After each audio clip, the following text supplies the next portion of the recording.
Welcome to Planning Phase Syndicate Star Wars Unlimited podcast. How are you tonight, everyone? Thank you for joining us on this amazing Sunday evening. If you are listening to this on the podcast platform and didn't know, we do stream live right on Twitch. Links are in the description. You're welcome to join us on Twitch. Say anything you want in the chat.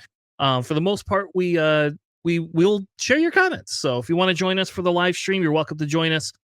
Anytime we go live for our episode. Tonight, it's going to be episode 9 of our Unlimited podcast, where we're going to be talking store showdowns. What are the leaders? What is the meta? Is there even a meta? Can we call it that? Or are we just going to kind of go into set 2 not knowing who's the best? With that being said, we're also going to be diving into all the spoilers that came out this week. The one that looks like Mr. Invincible. So we will have that conversation as soon as we bring that spoiler piece up.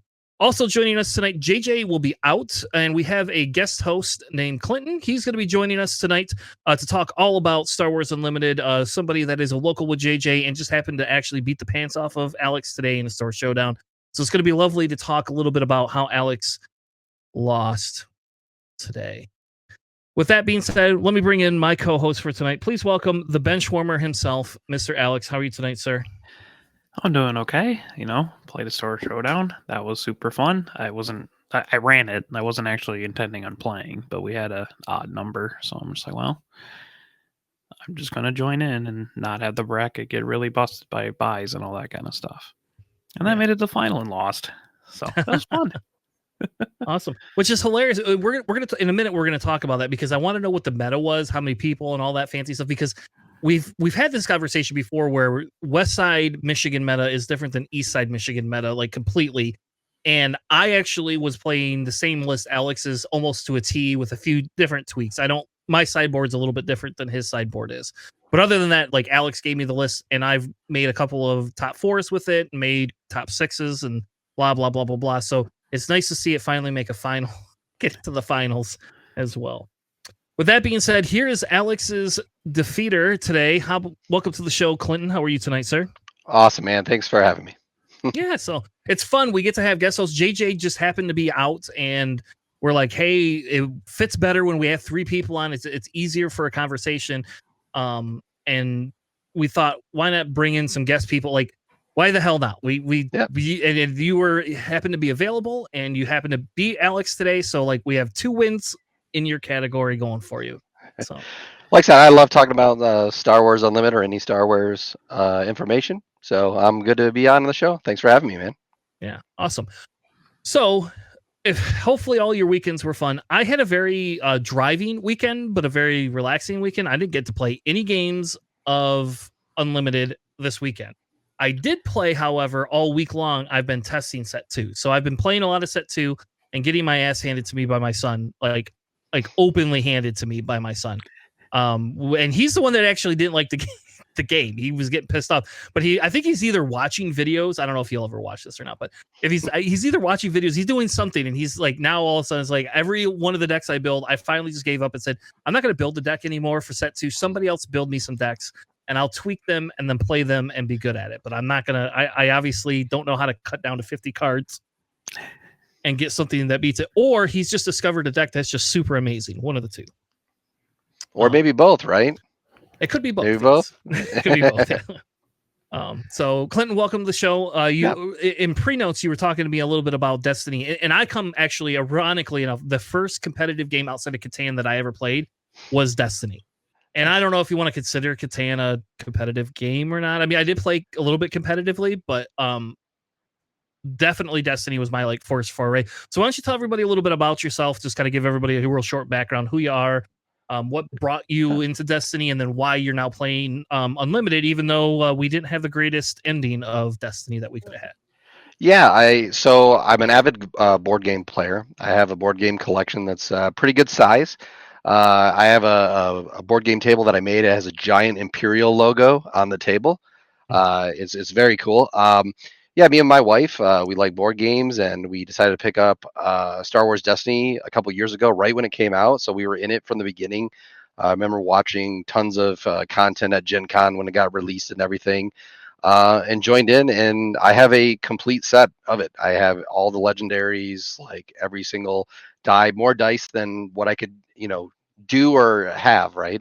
And so I was in the competitive scene, won a couple events in Michigan. I never went outside of the state to play Destiny. I just didn't get to make it with my family life and everything, but I kind of had to put that on the shelf. Right now, I do have all my Destiny in the Smash Up. I don't know if you guys have ever played the Smash Up. Yeah, so me and my wife will take a red, a blue, and a yellow random deck, and then we have to build 2 characters together to play it. That's the way we play Destiny nowadays. I still love it. Sadly, I think I like it better than SWU, better than Star Wars Unlimited. I really do. I love rolling dice. I love the thought process of being able to re-roll. But as soon as Star Wars Unlimited came out and they were announcing it, I was ready to jump back into the competitive scene of Star Wars trading card games. Awesome. Yeah, and which is funny because I was hesitant, right? And so like I felt like I got a little behind the curve because I was like, well, FFG has fooled me once. I also have a full playset of Destiny, like a full two, like if not more than a full playset. Yeah. And like I have the Mr. Bones mat that I won Okay. at the very end of Destiny, and then my son also has one that he he almost won at the end of Destiny. And the guy gave it to him. But we have array mats, but I didn't play right away. I actually only got to play for 1.5 years before they Mm-hmm. killed the game because I didn't come in at the very beginning of it. But Mm-hmm.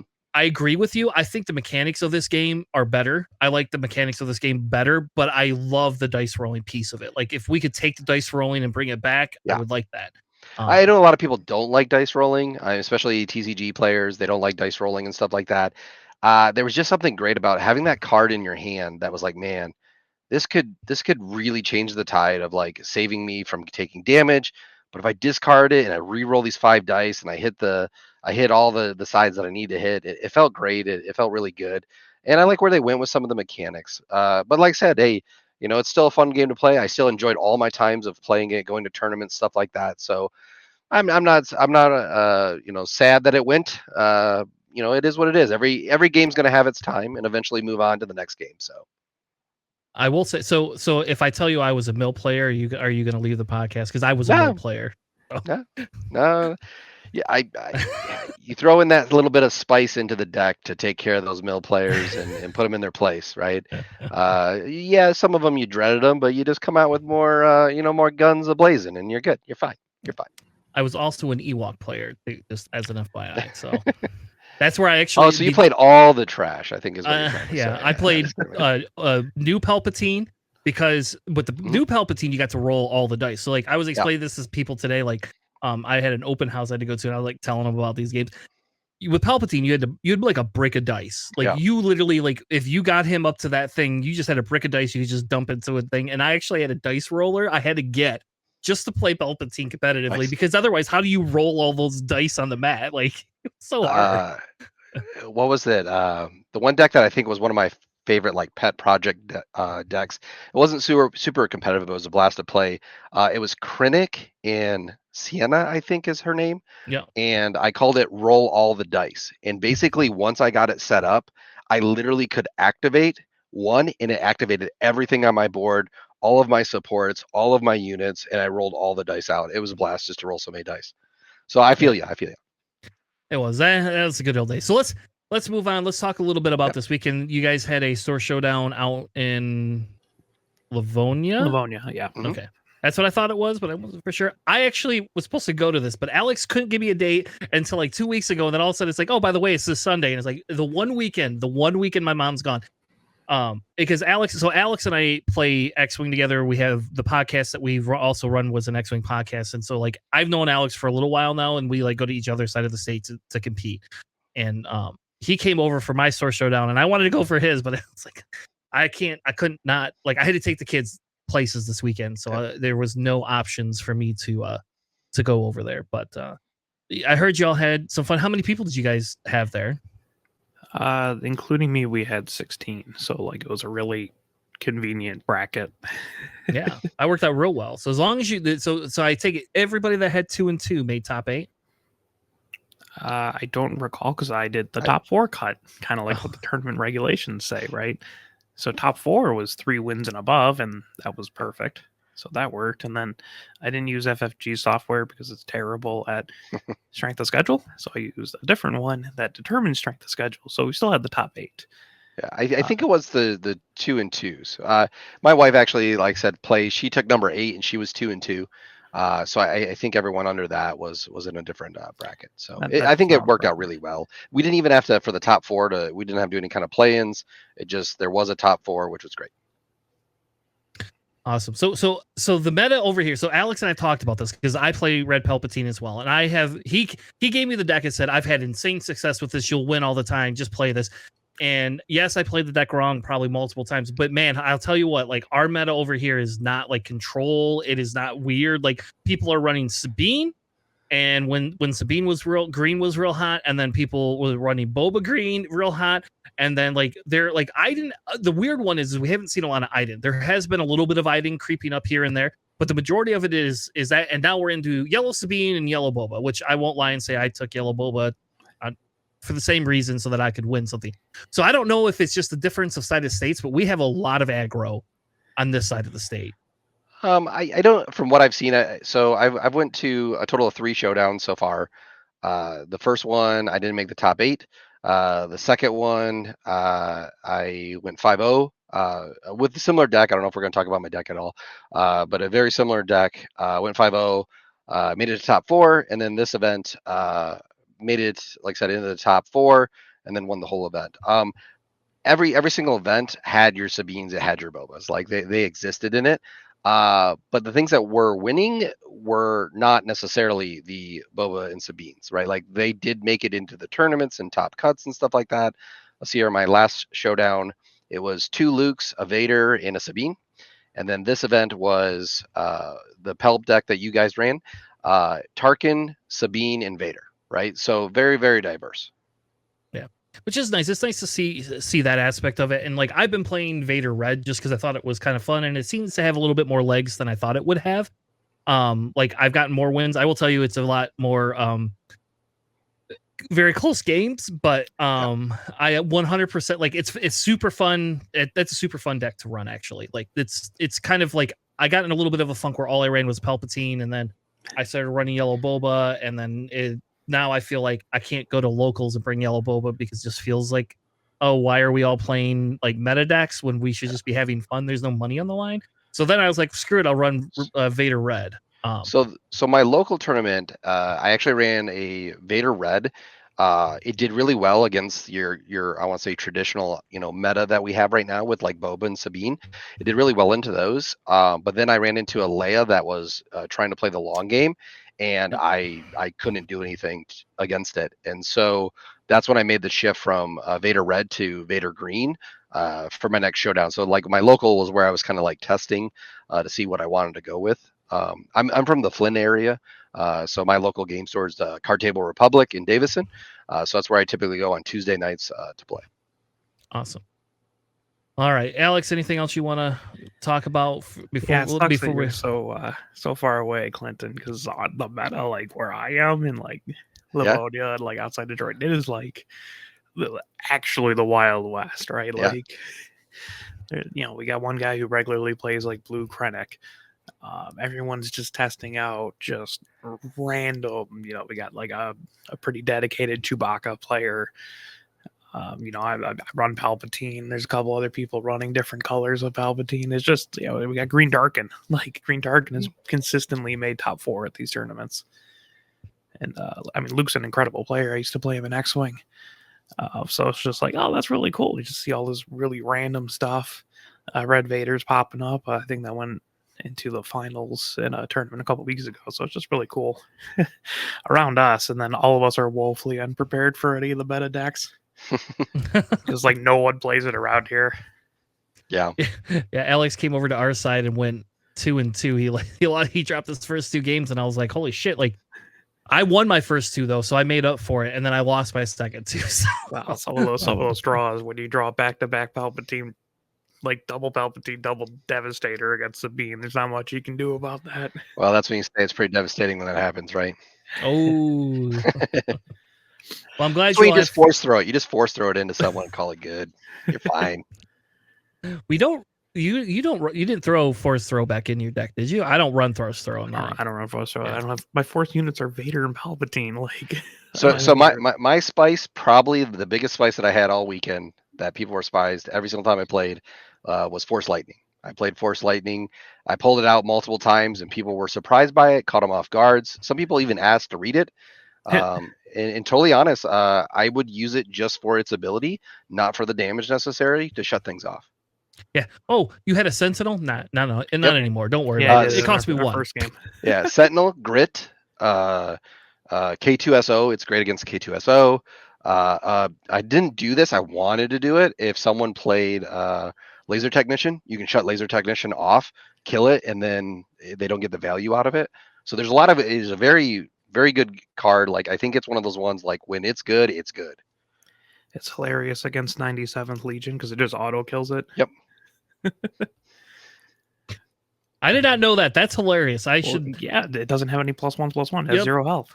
All right, fair enough. That's crazy. So I'm very happy that nobody's been running, because I actually was running 97th Legion as an extra because I didn't have 3 Vaders. So I didn't know what else to run. So that was the card I threw in there. I now officially have 3 Vaders. So I was able to trade 3 home ones today, because in the last 3 tournaments that I was in, I've pulled a home one like out of the packs I've won. So like I had 3 of them. Except for, well, I guess I'm sorry, one of them was a hyperspace one, and I traded that with another guy to get a regular home one and something else that I needed as well. But Maul will be your new chase. Maul will be the next one for the next set.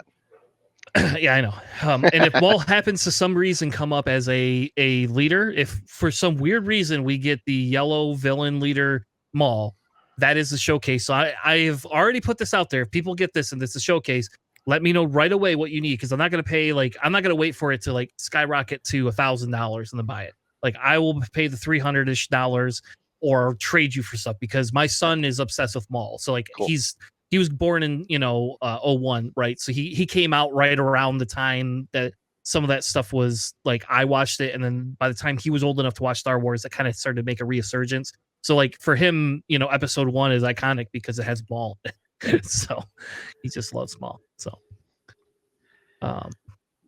yeah. So before we talk a little bit about the meta, and I do want to do that tonight, I want to cover spoilers first. I decided I want to do spoilers first, just because I'm more excited about a few of the spoilers. So we're going to get into our Galactic Gazette, and we are going to talk about the spoilers of the week.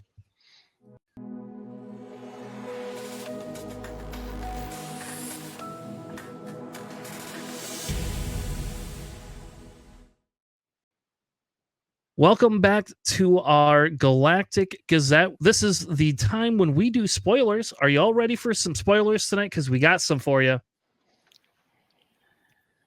Ready, let's do it. All right. We will do tier rankings, but for some reason that showed up first. So we will switch on the dock. There we go. There's our Galactic Gazette.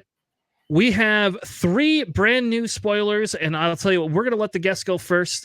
Which one out of those 3 do you want, Clinton? Oh man, I think I'm a villain player. I usually typically play villain, so I would take the Kintan Intimidator. I think he's. I'd much rather have him. I was, saying this to some of my playtesting buddies. I'd rather have him than R2. I think he's a very similar cost. 1 cost, 1/4, but exhaust the defender.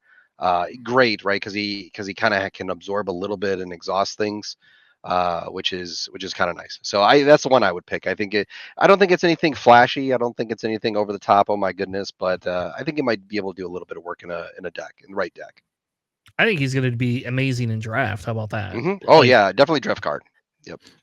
Hey, disarms a card. You can finally give someone -4 and actually do something with it. I guess. I don't know. Yeah, it's just he's kind of weird. I mean, it's like a 1/4, out attack, exhaust. So you want to send it into like one of their really big targets, like he just dies immediately, I guess. Yeah, I mean, if you think about it though, you throw him into a Vader that's got a lightsaber on him. I will sacrifice that guy all day long to exhaust a Vader, or a big Pelp, or not a Devastator, but like someone of that level. For a 1 cost to go into him and exhaust the defender, that's perfectly fine. And if you could find ways of giving them ambush, Yeah. look like ECL or the one green card that lets you do it. God, I'm blanking on the name. The new one released, the green card that lets you ambush for an extra cost, or you can smuggle it. Yeah. Also, the timely underworld. something. Yes. The underworld key going to be decks that can do stuff with underworld, and there might be some usage there. I haven't looked into it much. I'll be honest. I like to look at the spoilers, but I also like to live in the now. Right, we're living in the current set. Let's play the current set. I try not to get it too far ahead of myself. Yeah, so he works really well in my opinion with Cad Bane. He's gonna because if you think about it, you're gonna be able to do your one damage. This is a very good like alternative turn one play, and it allows Cad Bane when you play him, you get to do a damage, you get to exhaust the defender the next round, and then play another card and do another damage. So there's some playability, and I think it works well with Boba unit. Like this is a good really good pairing for Boba unit. I'm going to exhaust you, do one damage, and Boba's just going to come in and say, you're dead. See ya. Have a nice time.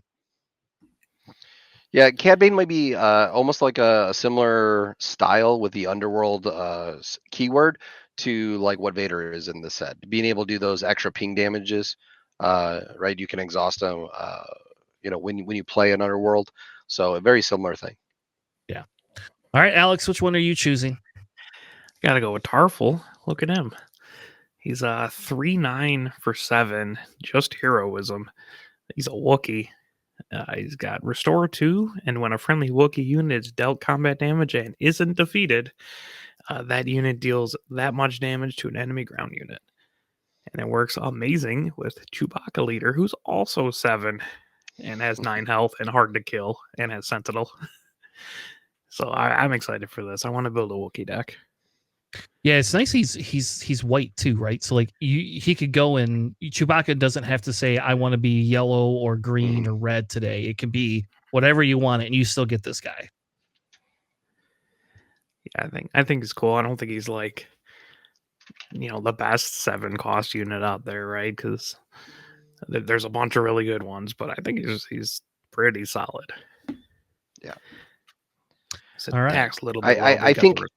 I think the best way to describe him is I think he's only going to get better as the sets release, because we're going to continue getting more Wookiees, and he's just going to get better. I do think the tough thing is him at 7 cost. He's kind of expensive, and there's a lot of other 7 cost characters that have like an on play effect or an ambush or something like that. So he might be hard into some of those decks, I think, but I definitely think he will see his time in decks at some point. Yeah, I still think this unit pairs insanely well with Chewbacca, though. Mm-hmm. Right? Like I just really think it does. So maybe he's a shoe-in for a Chewbacca deck, like no question, right? I think so. But I agree with you. I don't think it's like meta breaking, so which is probably good. The next one we have is Outlaw Corano. I don't know if that's how you say that. That's how I'm going to say Corona. Is that how you say that? Corano. I like Corano better, but it is an underworld capital ship, which we don't know what capital ship does anything so far, but like it's a million subtext right here, right, folks? So, and this one is literally just a 3 cost green 3/5. And it has a bounty automatically stapled to it that says put the top card of your deck into play as a resource. When this unit is defeated or captured, your opponent collects it. So you kill it and you get a free resource. So I guess thank God it's a ship so that I can't just force choke it, because if I'm a Pel player, I would happily take this thing. Oh, you know what? This is the new play is going to be open fire, then swing in with my V-Wing and kill it and get a resource without even having to have ramp. There you go. My humble V-Wings. Yeah. I don't like this ship personally at all. I'm wondering if it might be a good like late game card actually more than an early game. Like it seems kind of weird, right? But when resources don't matter anymore, if that makes sense, there's still value of it being a 3/5. I think that's the different way to maybe play it versus the play it early and get some value. Like it can die too early, and that ramp is I feel like it's too valuable. I think it's a late game play. I think you play it late. I don't think you play it early. And there's like Xanadu Blood, I guess. So when you play it, you can return an Underworld card Mhm. to your hand. So if it starts taking a lot of damage, and obviously you don't want to give your opponent the ramp, you can Xanadu Blood it back. Or You know, it might you even draw be another something. good a good, like, if no one's in space, right? You put There it you into go. space, just Yep. swing for three. They got to do some work to get it out of space. Like I said, it's an okay card. I think it's hard to play. You know, you're not. I don't think you're playing this on a 3 resource turn. I really don't. Yeah, the bigger thing I think for me is because it has the built-in bounty. Is like if he gets captured, and then you kill whatever captures it, and then you just capture it again. Like I'm just being able to ramp for free, and that seems Mhm. bad. Like that seems Yep. bad to be able to let your opponent ramp for free. Like I don't know how good capture is going to be out of the gate, but the rumor has it, like they've openly talked about how they had to tweak it back down because Yeah. it was too powerful in playtesting. So my feeling is that like yeah, you're right. You would have to play this late game when it doesn't matter if your opponent ramps that much because I don't know, like I don't know. To me, it just doesn't seem like a very good card, person. But Uh, Maybe there's a card that lets you put it onto your opponent's side and then kill it, or you get Yeah, some value out of you it. can And choose hides it, but that's like 7, and yeah, that's still kind of rough. it's weird. Who knows? Maybe there's a card we haven't seen that makes this amazing. You can force lightning it Mhm. yourself. Yeah. Just Yeah. Get take rid of off the bounty. bounty. Yeah. I like it. Don't do that. I like it. What are you talking about, man? Let's add some spice. all right, let's move on to the next set we have. Clinton, which one do you want? Gonna do Smuggler Starfighter. I like that one. Like I said, when played, if you control another underworld unit, give it -3 enemy, -3. -3 damage is great, especially if someone's going to be able to swing in, to a base or kill a unit. I think the smuggling is nice for being only one more resource, right? It's not bad. There's a lot of them that you have to pay 2 additional resources to put it in.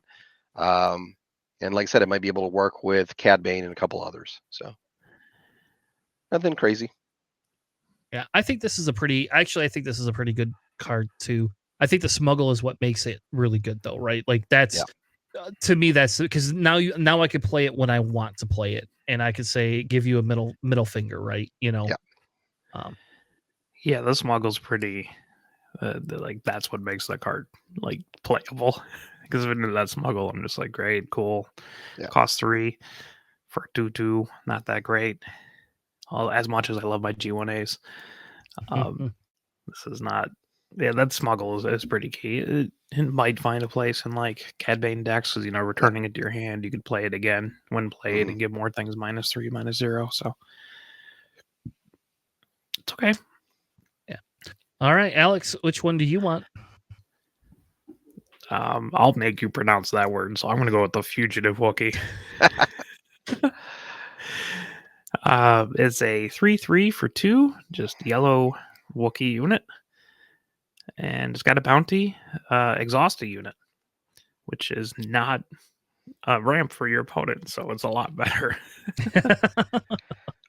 Great value. What is it? Similar to the Marine, right? Marine's the 2/3, right? Isn't it? It's The a Marine is 3/3 for 2, the Battlefield Marine, but it has no text. yeah. But the exhaust, you can play this at the right time where they won't get value out of it, Yeah. right? I think you can play around it.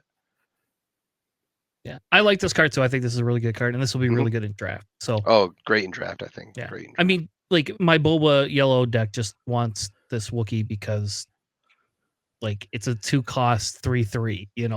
Like this is better than a Viper Probe Droid almost. Other than I guess I like looking at people's hands because I'm the Thrawn player of the group.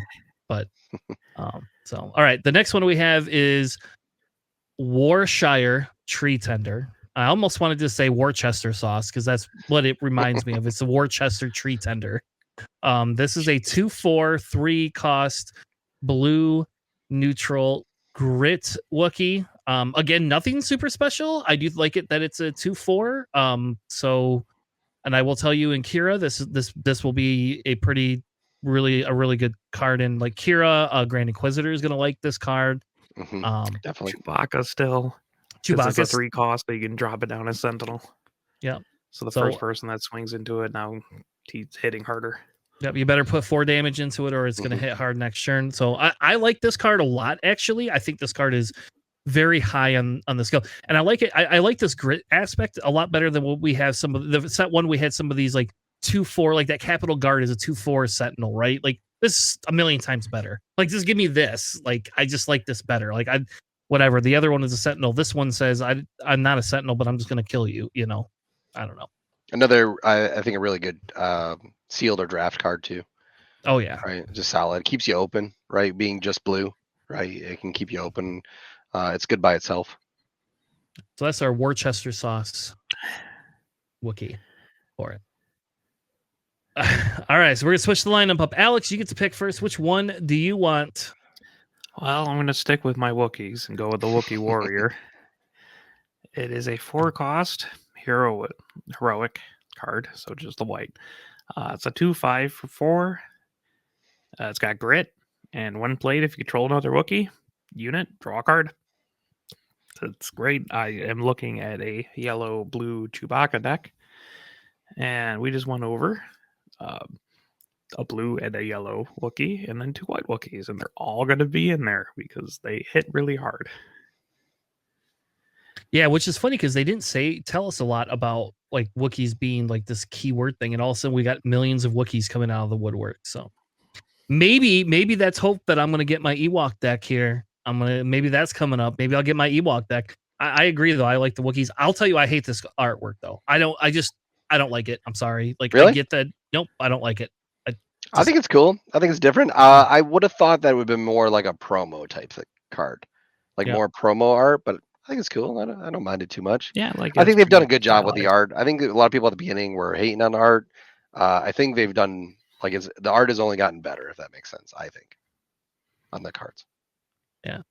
Oh yeah, someone in the chat said they think there was a secret theme with this Wookiee. I bet you're right. It probably is Wookiees. I mean, we've gotten almost a full deck of Wookiee cards. I bet you if I went back and built a Chewbacca deck, we probably have almost a full deck of Wookiee cards at this point.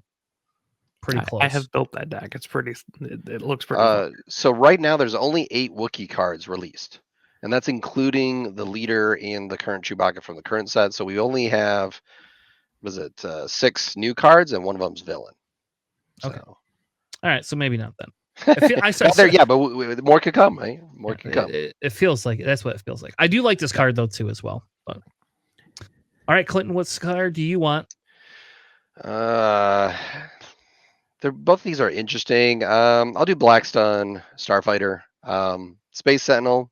It can be good. There's sometimes you need to have that Space Sentinel. It being at 2 health, I don't like that aspect of it. But swinging for 3 can kind of swing back. Very similar to Cell Block Guard, but in space, right? It's the new Cell Block Guard, but you have 1 less health. Yeah, and I don't know if it matters quite as much because like all of those cards, like the Cell Block card, like this one, like they all still can die to open fire, right? Mm-hmm. And they can all still die to take down. So like I think for a 3 cost, I think this is pretty good. And this fits with the villain theme though, right? Villain themes is typically hit harder, a little bit less health. That's what this kind of feels like. Space hits a little less, right? Most space units hit a little bit less for their value, and I think it's because there's less space, right? Probably. Yeah. So I think it falls on theme. I don't think it's far off, but good card. We need something. You need a Sentinel in space. It's a good card for that. I wish this was in set 1 because I need it against Sabine decks really bad. Yep. Oh, hey, A-Wing. Sucks to be you, baby. Yeah, I just need to trade. It's fine. Yeah. I actually like those a lot. I just like having. It's a really cheap Space Sentinel, and that's very useful. I mean, like Bright Hope is like shockingly really, really good. And that's mostly just because it's just a Sentinel. I don't care. It could have 0 attack, and I'm just like, this is fine. Yep. I just need to slow it down a little. Yep. I like the artwork on this one. There you go. So maybe it's because I'm a little bit biased because it's a syndicate style card, and that's like the theme of our podcast. Maybe I'm a little biased because of X-Wing. It's not like you play Kirax as an X-Wing. I didn't play them very often. I did play them a little bit. I have cool looking ones. Anyway, I like this card a lot. The next one we have is a 2-cost 3/1 with ambush Cloud Rider, yellow only. Really good card. I don't like. It's here to say whatever you have is gonna die. So, you want to put something down turn one. If it doesn't have more than 3 health, it's gonna die. So I do think we have some stuff that has higher health that can be played turn one. So at least it can't just come out and take anything off the board. Mhm. But I play tested with this card this week, and actually think this card is really, really, really good. And this will be insane in it's a common, so this is going to be super, super good in draft. But I think overall, I actually think this card is very high for a 2-drop. Mhm. I really do like this card, and I like the artwork on this one too. It's the Marauder piece. Even late game to open up a lane to get rid of a cell block guard, right? To open Yeah. the lane up so the rest of your units can swing. Good for that. It's good. I mean, it's literally like pay 2 to do 3 damage to a ground unit. Yep. Yeah. Which is better than a kind of better than open fire. Close. I mean, one less resource, one less damage, right? Yeah. I mean, and like if they, I Oh, don't know, happen to be one of the few units that actually have 0 attack. Oh yeah, it's yeah, even better. It Cantina, flips. Cantina Bracket, right? Bracket. Yeah, the Braggart has it, and some of the newer cards have 0 attack, like the Dr. Pershing and the Moisture Farmer guy. Mhm. So I Ugh. guess situationally it can stick around, but you're trying, very niche there. But I think this is great. Just a pay 2, deal 3 damage. Yep. And you get to pick, and it just says, yep. We don't have a lot of Sentinel at 2 costs, so like this is a great aggro stopper right there. That's how I see it. All right, well, unit. I put 3 of the big cards. 2 of them are legendary. One of them I don't know why it's not a legendary, but we have 3 of the bigger cards on the screen. So I'm gonna go back to the guests just to be fair. Like Clinton, we invited you on. What card do you want to take? This is a tough one. I think Endless Legions. Endless Legions. It's cool, man. It's 14. You know what? I don't even care about the text on it. I just want to force throw it into someone. Kill anything on the board. Force throw it into someone. Hit someone for 14. You got a Devastator, whatever. I don't care. It's gone. But if you get to 14 resources, oh man, you got some Devastators. You got some Avengers down. Play them all for free. It's for someone that wants to be very unique and be out there. I don't know if it's going to be like super meta. Like, I don't think it's going to be a thing, but it's definitely a deck you could build around and just have a blast. If you can make it to that turn where you can play it and you have all of these units that aren't even in your color, right? They're not even command anymore, right? They're blue, they're red, they're whatever, big units, put them down on your resources. I love it. I think it's cool. I think it's fun. I'm just gonna hold a super laser blast so that when you think it's a great idea to bring this card out, I'm just super laser blast it off the board and be like, oh, you Yeah. just lost all your resources too? Sorry. That's why you resource the Relentless. Yep. That's hilarious. Relentless is a shoe-in for this. It is in the green deck. It doesn't matter. That's in there. That's Yeah, I true. mean- Green Oh, Pulp God, runs Tanner. Relentless. Yeah, Green Pulp runs Relentless. I didn't. It's till I started playing some Green Pulp. It's like, oh, you just put Relentless, and that's a great card in that deck. I think because of how much it can do, I think 3 Relentless in that deck, no matter what. It's just a matter of what other cards you want to put in there, and then this just grows. Let's even go back to like what's the card? 7 cost. Galactic Ambition? Galactic Ambition, man. Play it Gotta be a turn unit. 7. It has to be a unit. It has to be a unit. Yeah. Oh man, I I was know, hoping it that I could ruins use some of that. these days. Yeah, Everyone right? is just like, I'm so sad. That card is still not good. It's still a shit card. It'll find Oops. its place somewhere. No, the Endless Legions is Yeah. a card designed for me. I would love to get it off. Even, Yeah. I mean, like, it's hard to get to like 16, right? If you're only running one green. Yeah. 14 mono green. I mean, you go for it with Palpatine. I guess you could try Hera. That'd be kind of interesting. But Yeah. it's a bonkers, stupid, silly card that I absolutely love.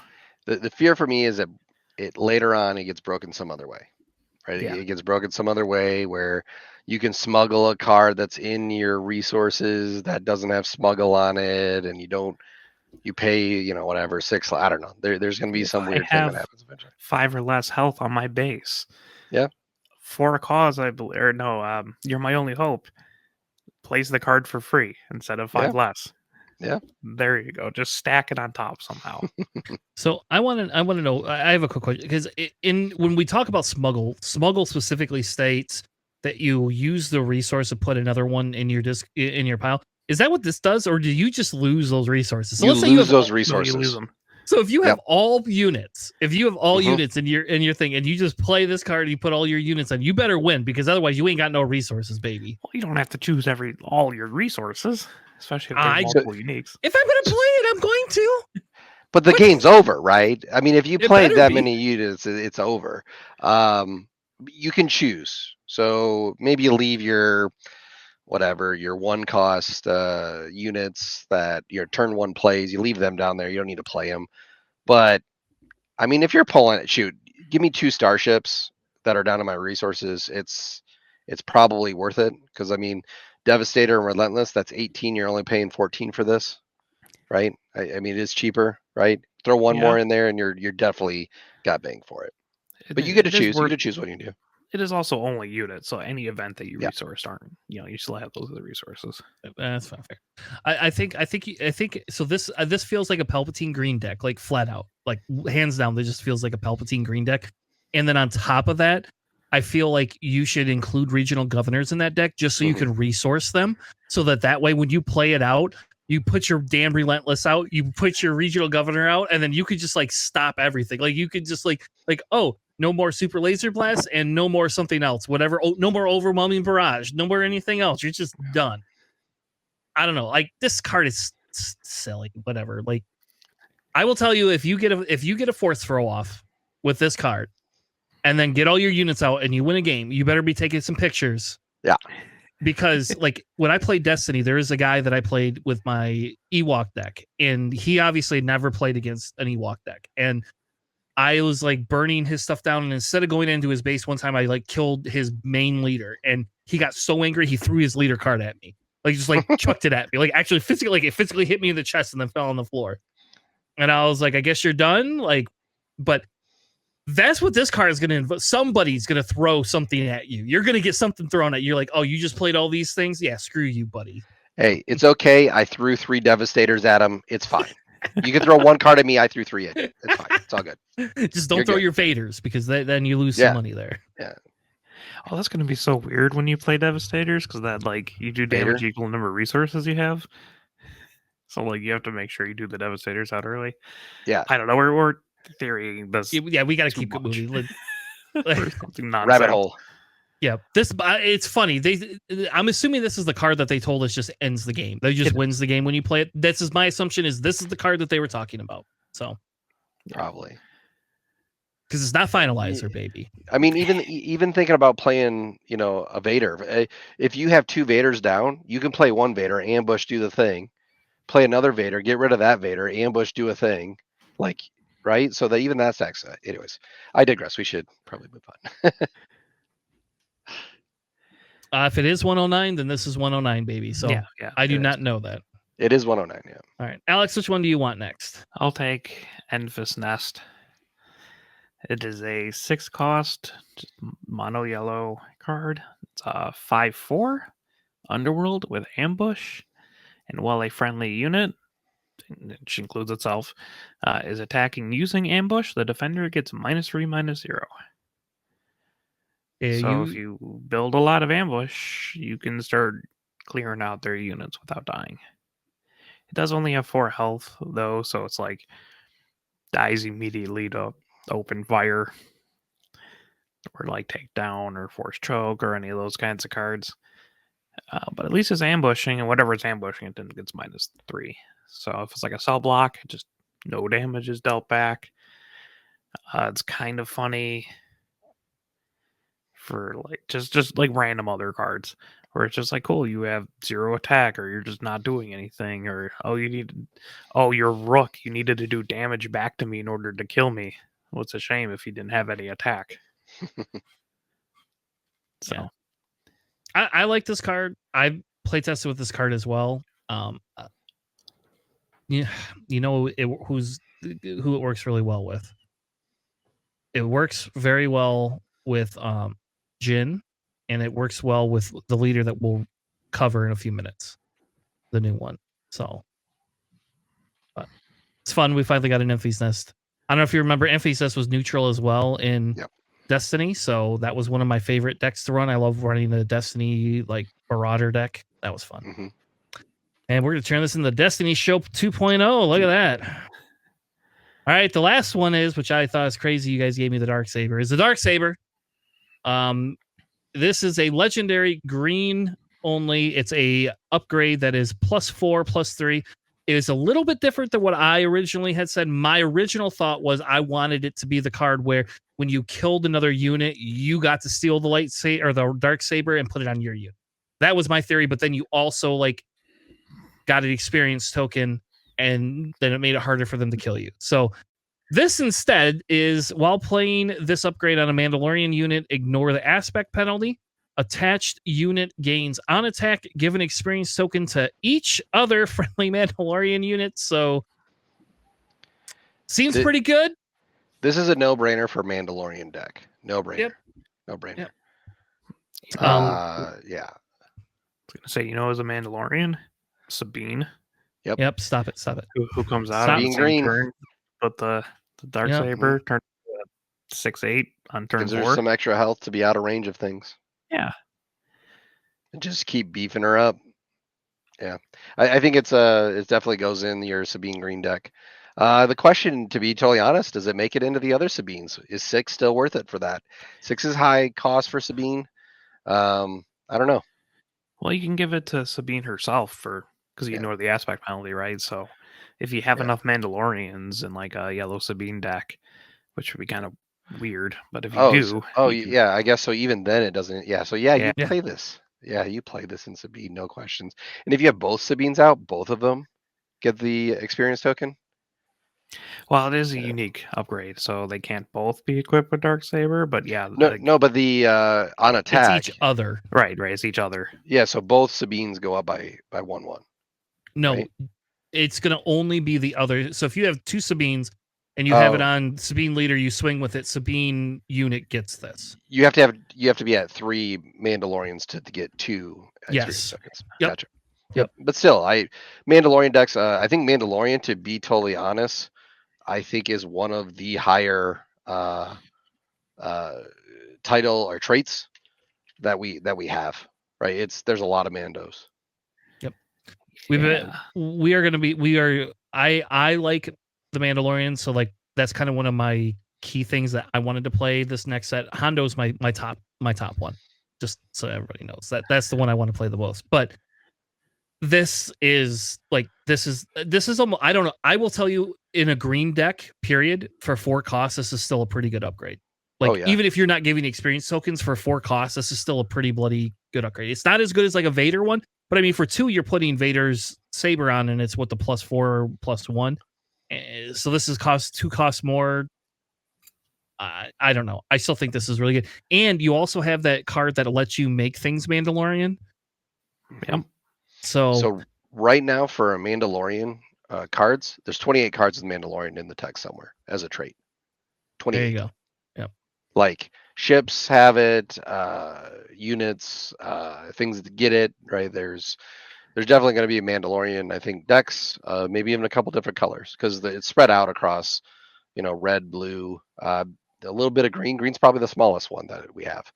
So at least revealed, but like Bo-Katan is pretty solid. It looks like with like blue, because there's a lot of like blue Mandalorians. Bo-Katan, Mandalorian's energy when you attack, deal damage.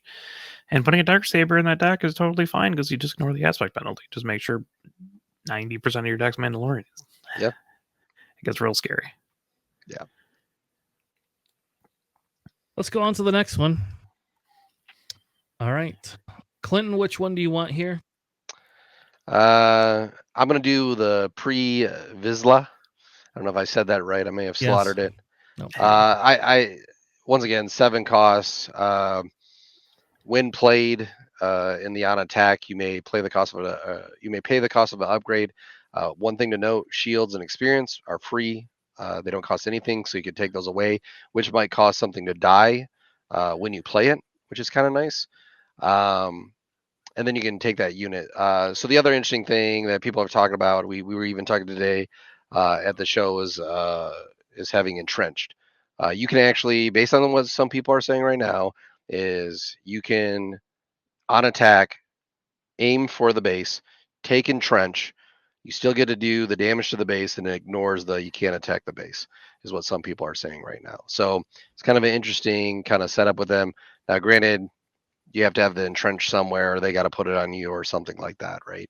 I don't know if you'd want to give it to them and then steal it from them. It's a bit weird to do that, but I think it's a fun card. I'm wondering if there is this is a very good card against the turret decks and the we'll call them the Voltron decks, the Lukes who are building up lots of upgrades on a one unit. I think it's really good into those type of decks. Maybe a sideboard card. I think it's a sideboard card. I think the 8/7 on a 7 body is also just pretty solid in general. Mm-hmm. Yeah.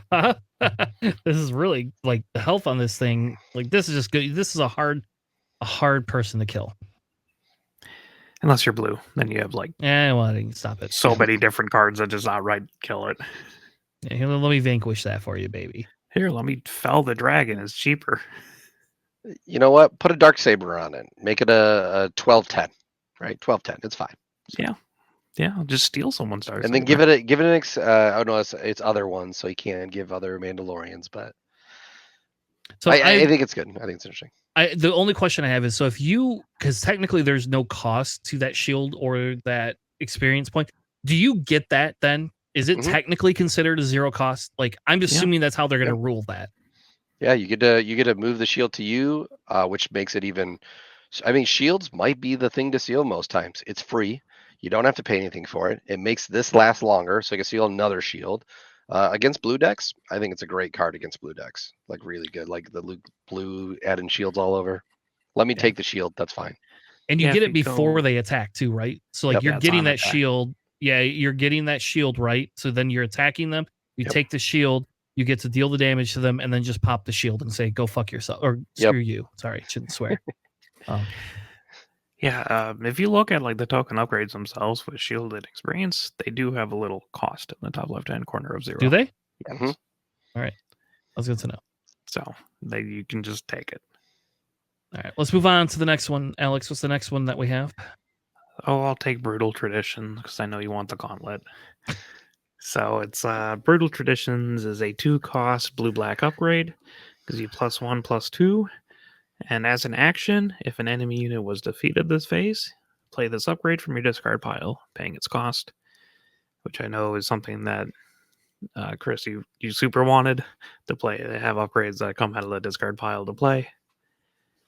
+1/+2 for 2 is pretty solid, especially if you can just keep recurring it. So I think that's a pretty solid card. I'm not exactly sure where I'd put it in a deck. Probably one for a leader that we will talk about later. 100% going in that deck. So it's cool. I like that, just the kind of that design space. Yeah, that's my favorite. That I just want stuff that comes out of my graveyard. That's just what I want. That is, to me, that is one of the best mechanics, and like I would play the heck out of that mechanic. So I like this. I do. I like this. I do worry a little bit sometimes that it might get slow. It might slow the game down, but we'll see. We'll see how that happens. Maybe people will be more in tune to this. Blue slowing down games and making them take a long time. Never heard of it. It's crazy. Crazy talk. The next one is a 6-cost Clan Saxon Gauntlet. It is not unique, baby, so I could play multiple of these things, which I'm excited about. I love the artwork as well on this. Like this one and that Shadow Collective Gauntlet. Just love that. This is a Mandalorian, and it's a blue-black 6-cost 4/5 Sentinel. When this unit is attacked, you may give an experience token to a unit before damage is dealt. So this essentially is a 5/6. Like you want to swing at this, it's a 5/6. You want to swing at something else, it becomes whatever else you want. This is a big middle finger card too. Like this, I don't know. I think this card is really, really, really good for 6 cost. Like I know you're only swinging for 4 and you only got 5 health, but man, holy crap, just being able to give an experience token to whatever on the board, and you don't even, all you have to do is just like, you just have to remember your triggers. Folks, remember your triggers, baby. It is a maze, so got to make sure you remember that. Yeah. Yeah. And it's I a like Sentinel space unit too, Alex. Like, I this is- know. I know. And then if you're running Darksaber, get some more experience on it. Just turn into a beast. oh, you can't Right. run Darksaber on it. It's a vehicle, so. Yeah. No, you no, can't- I'm saying you Darksaber a unit and you Oh, give I the see. experience to it. So now you're I getting 2 see. experience, right? Yep. That's true. That is actually very true. I didn't think about that, but yes, you can. Oh, yeah. Just drop Like- a Devastator. It'll be fine. You're gonna have to. You're gonna have to kill it because this thing's gonna live forever. I love this card too, though. This is one of my. I will rank this. This is one of my top cards, I think, in this set. Though I like the Shadow Collective card, and nobody agrees with me on that one either. So, all right, we got 2 more. One with amazing artwork, just like off the charts. Both of them have pretty good artwork, but one of them has better artwork than the other one. Alex, which one do you want? I mean, I have to take Fenrau, right? Just coming from the X-Wing, playing him a Yeah. lot. And he's a 6, right? He's a 6 initiative, 6 cost. Jeez, Somebody yeah. paid attention. So, Fenrau is a 5/6 Mandalorian for 6 resource and just blue. And then when played, you may play an upgrade from your hand. It costs 2 less. And then when you play an upgrade on this unit, give an enemy unit -2/-2 for this phase. Really good. Really funny if you play an upgrade that just lets him attack immediately. Yeah. If he's ready, right? Because you can, like, if you have like snapshot reflexes, I guess, like You could Play ECL on him him. in. You just Mhm. ECL this guy in. yeah, Yeah. Yeah. And then just swing in. I mean, there's a fair amount of upgrades that Oh wait, Dude, cost 2 or less. Dark We have- Saber for 2. Dark Saber for 2. we have a gauntlet that also lets you ECL it and then just stupidly like you can just ECL this thing in, give it an extra experience token, play something like this thing could just like be massive. It's a good card. I think it's pretty cool. I do love Fenrau. You really, I mean, just throw it in a Bo-Katan deck. Just play Bo-Katan blue and just go have fun with all your Mandalorians. I have a blue bow deck. Didn't have this card yet though, so Right? And now it's got a Darksaber too. yeah. So dirty. All right, Clinton, what's the last one we have? House Cast Soldier. 2 costs, 2/3 with Saboteur. Once again, probably maybe throw it into a Sabine deck. With the Saboteur, it's kind of nice to get by shields and stuff. I think it's probably a good draft. Nothing crazy about it. I think the artwork looks really cool. I think both these cards, the hyperspace versions are going to look really good on both these cards. Oh, yeah. the first common card that will have a $10 hyperspace card for. There you go. That's what that's going to be. It'll look good. It'll look really good. Power failure in every deck. I agree with you. Power failure. Alex and I call that. We've been running that sideboard for forever. So that is 100% one of the sideboard cards that we've ran. And I'll tell you what, I've lost because I stupidly forgot to sideboard it in because they weren't playing we're not playing a Voltron style Luke deck until I realized it too late. So And you can choose any number of upgrades, so you can keep the bounties on them and then just remove their Yep. positive aspects. all right, so we got 2 more cards to spoil. The leaders, which we hinted at these leaders a little bit earlier. Clinton, which leader do you want to take? Which one are you more excited for? Gar Saxton, I guess. Mr. Invincible there. Yeah, I mean, just each friendly gets +1. It reminds me of Krennic kind of in a different way. Having the upgrades on there. The fear about them is having upgrade hate in your sideboard and getting rid of it, like we talked about, power failure, stuff like that. But like I said, giving them +1 just for having each one of your upgrades get +1 now. I think it's really good. And then the when defeated, you may return any upgrades that was attached to the unit to the owner's hand. They don't go anywhere. They're sticking around, which is nice too. I mean, he's a 4/7, so he'll be around for a little while. I think you're only probably going to bring back probably 1 or 2 upgrades. I mean, I guess it just depends. The weird part is any experience in shields don't matter because they don't come back to your hand. Yep. I think he's okay. I think it feels a little overcosted at 6 personally, but we also don't know every card and we don't know how easy it's going to be to get rid of upgrades at this point. Well, and he's Mandalorian and Imperial, so you actually do get Imperial's energy as well. That's true. Which is really nice. That matters a lot for some other things. I think it's pretty solid. The 4/7 for 6 makes sense, unless you look at Boba Leader. That's the only exception. Yeah. But no, I mean it's cool. There's a lot of upgrades floating around, especially if you're Mandalorian. So giving them a small buff, even more. It's really nice.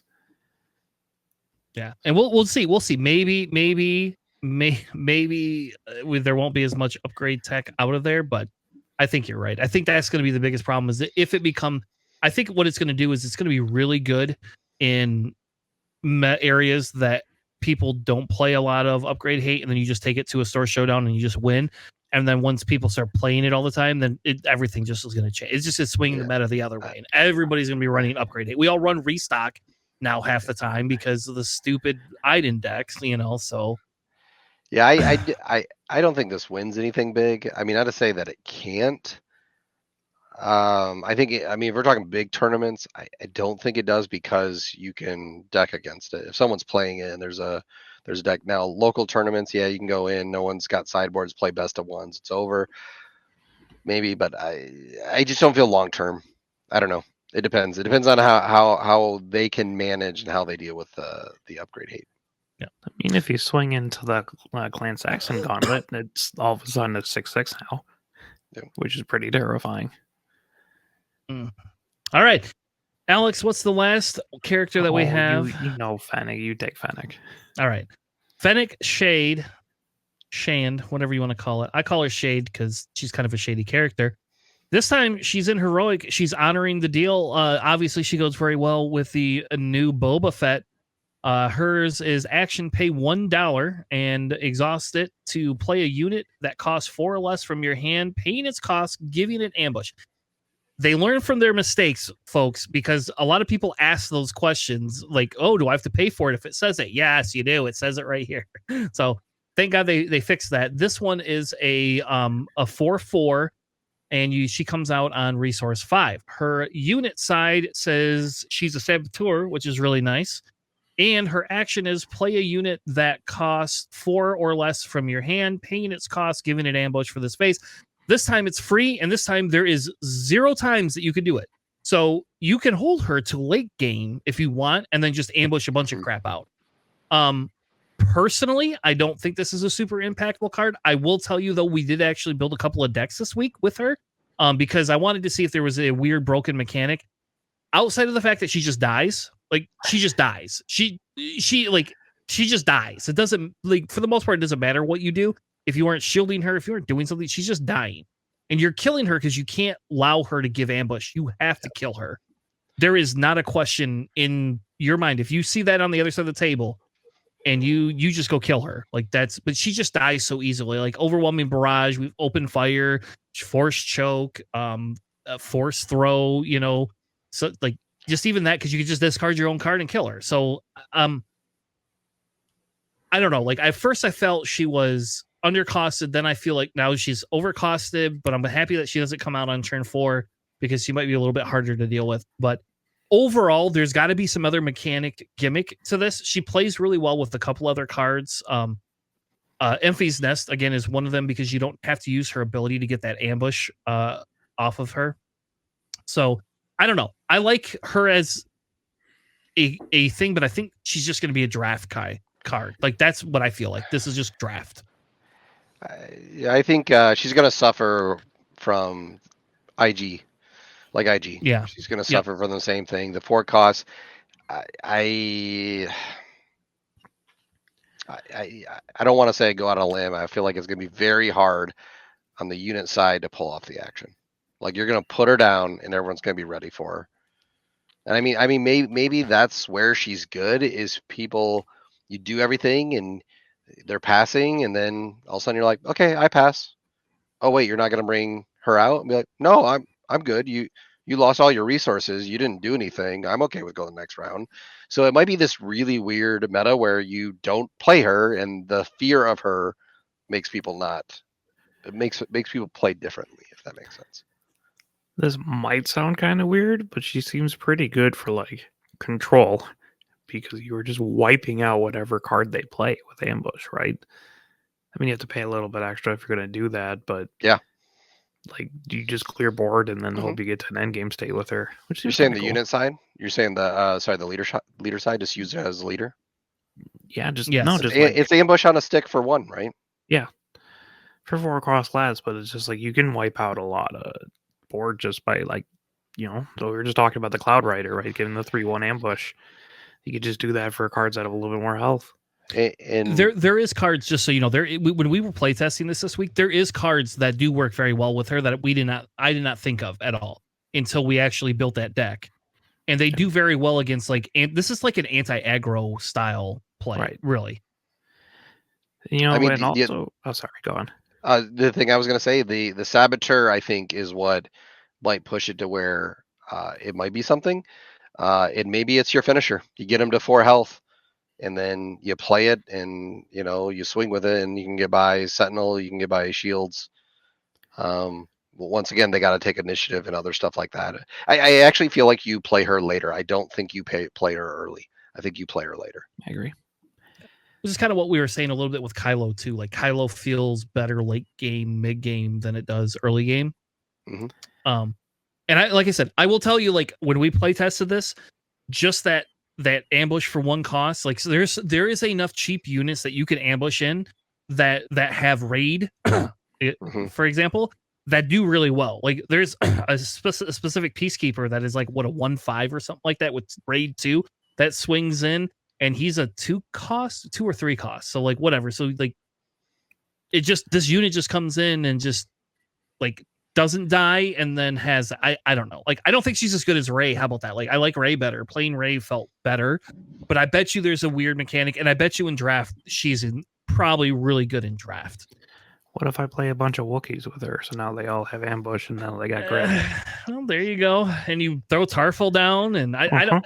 I'm not again. I think there's something here more than what we thought, but I don't think it's like super meta breaking. But I will tell you, if somebody can like, this is where I feel like the Bobby Sapphires of the world come into play. Like, I want to know what Bobby Sapphire's play testing with this, because that's where I feel like there's going to be some stupid, weird, crazy thing that comes out that's easy to counter, but nobody thinks of, and then we'll win like 3 or 4 things and then just disappear. So watch for Gen Con, folks. There you go. Because that's where Bobby Sapphire likes to make his stances at Gen Con. So I want to play her with Wookiees. and I'm not actually in disagreement, Alex. Like there's a chance that it might be pretty bloody good in Wookiees. I don't know. I think, like I said, I think she's different. You don't play her like everyone else. As soon as you get the resources, you pop her down. I don't think that's the way you play her. You I definitely think want to keep her later. you have to play her at the right time. You got to know when that right time is, and I think it'll pay dividends. I think even when they think, oh, he's never gonna play that, or she's never gonna play that, and you play it, and then it catches them off guard, right? So, yeah. I'm also in agreement with you in that aspect. Like I genuinely do think that there is something to this that we aren't 100% seeing, but I'm also very reserved to say maybe it's not. So we'll see. All right, let's move on to our other segment that we had planned tonight. So tonight we're gonna introduce a brand new segment called Holocron Archives, right? And this is Alex named. I let Alex name this one, so he gets all the blame if you don't like the naming convention. It's not alliterative. I'm sorry.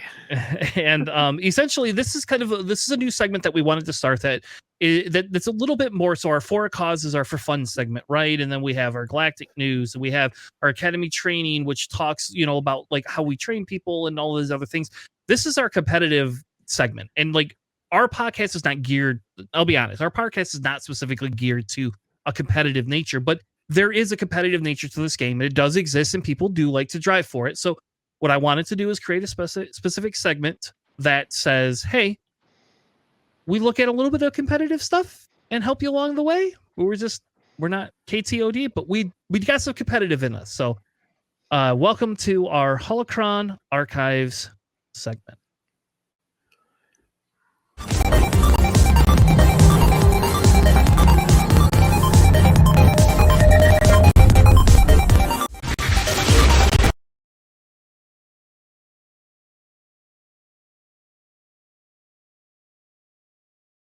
All right, folks, maybe a transition.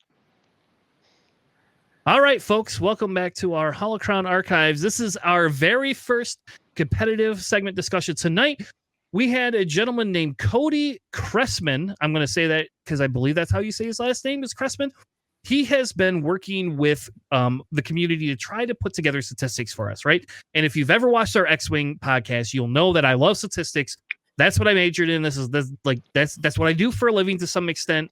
I guess I'm coding right now, but most of the time I do statistics and analysis for supply chain, and I love that piece of the games. And so what they have is there's a Google form. The link will be in the description. If you go to a store Showdown, fill in the bloody Google form, please, Alex, and make sure you submit your information. It's very simple. It's less than 5 minutes worth of time. I bet you it's less than 2 minutes worth of time, but don't hold me to that.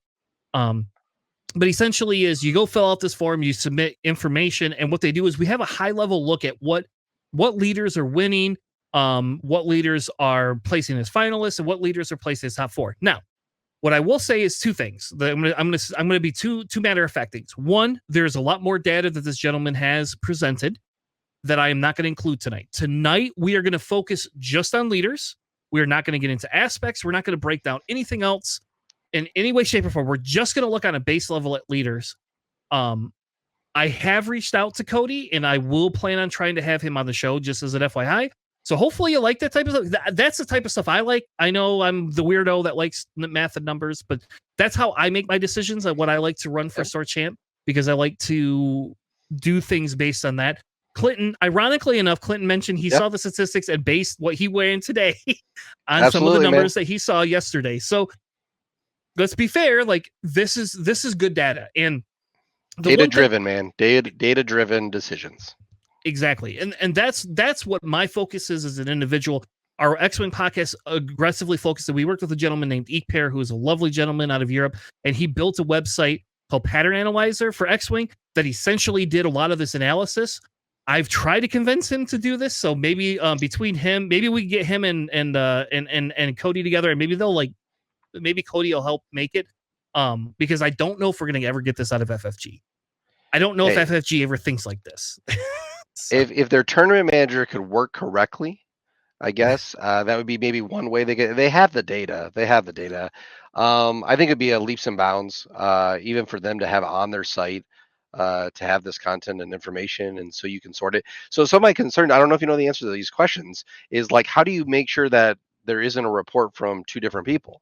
Is there a way that he filters that? I guess I don't know. I've never submitted. I thought about submitting it, but if Alex submits it and I submit it, is that two submissions for the same group?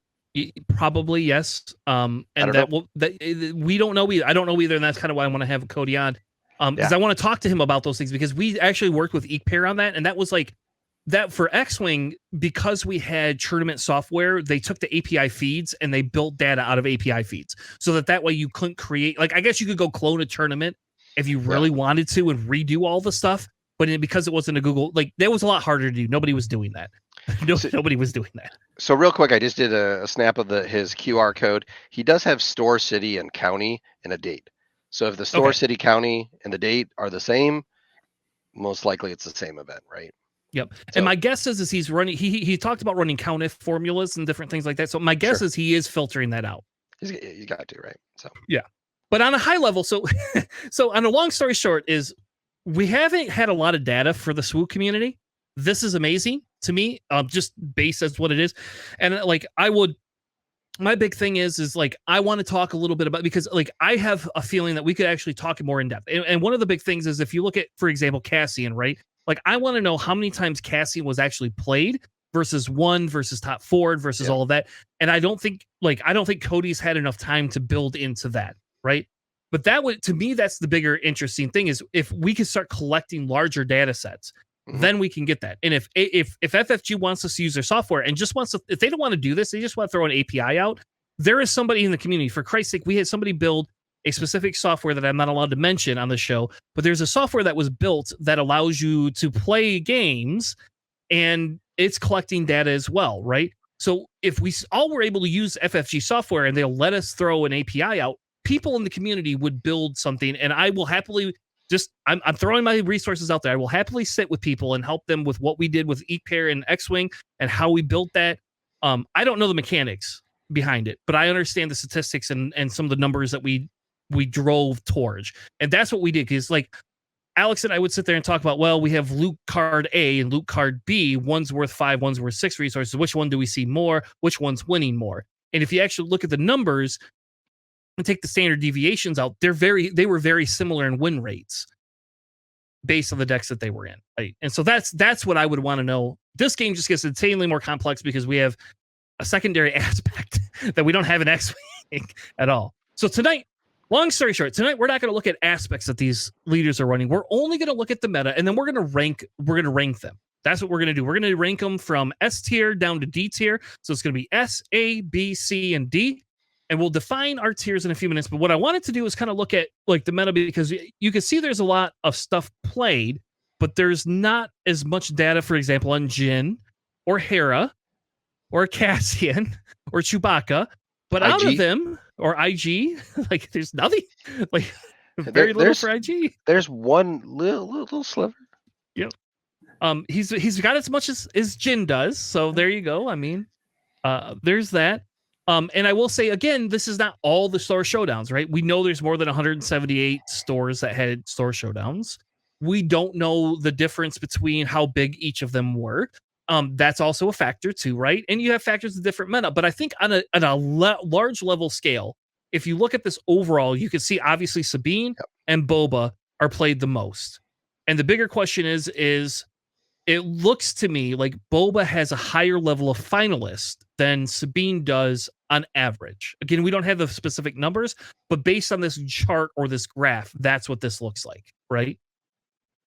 Yeah, I mean, based on your data looking at here, I think Boba technically is winning more wins, more finalists, and more top fours, like compared to Sabine. Yes, they're the two front runners, but it looks like those lines, like I said, we don't have the exact data, but it looks pretty close that I think Boba's favored in all those.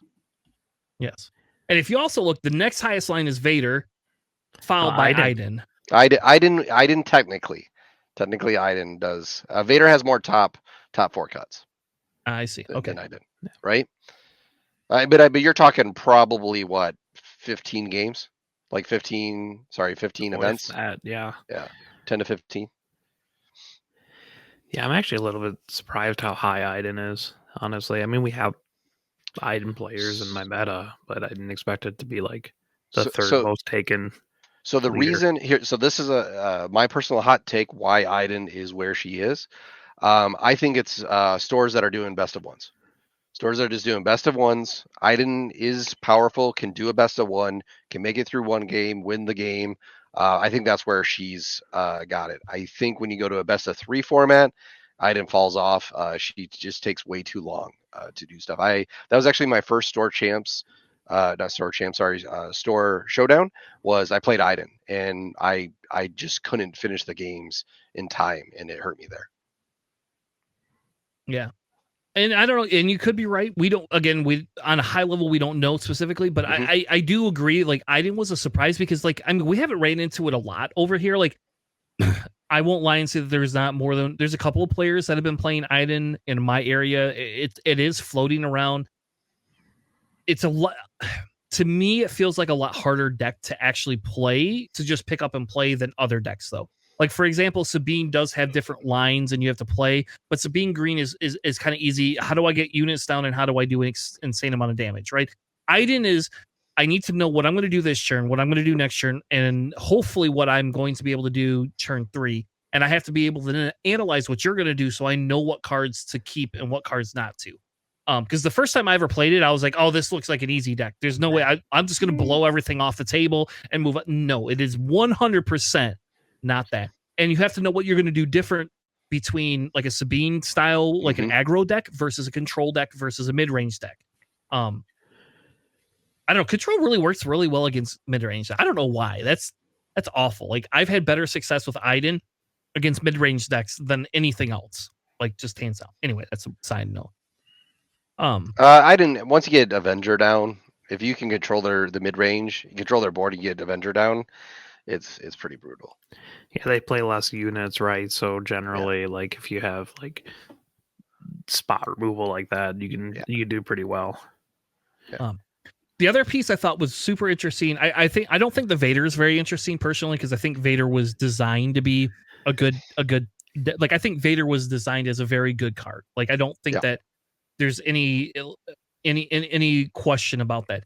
My bigger thing is Luke didn't feel like it's even up there. Like Luke and Krennic are kind of neck and neck. Palpatine is doing better than Luke, right? Like to me, this is a little weird. Not that I don't think Palpatine's better overall, but Luke feels like that is can be a very versatile style deck that you can actually build with sideboards to win best of threes a lot more. And we're not seeing it. Like it's not showing up in the numbers. I think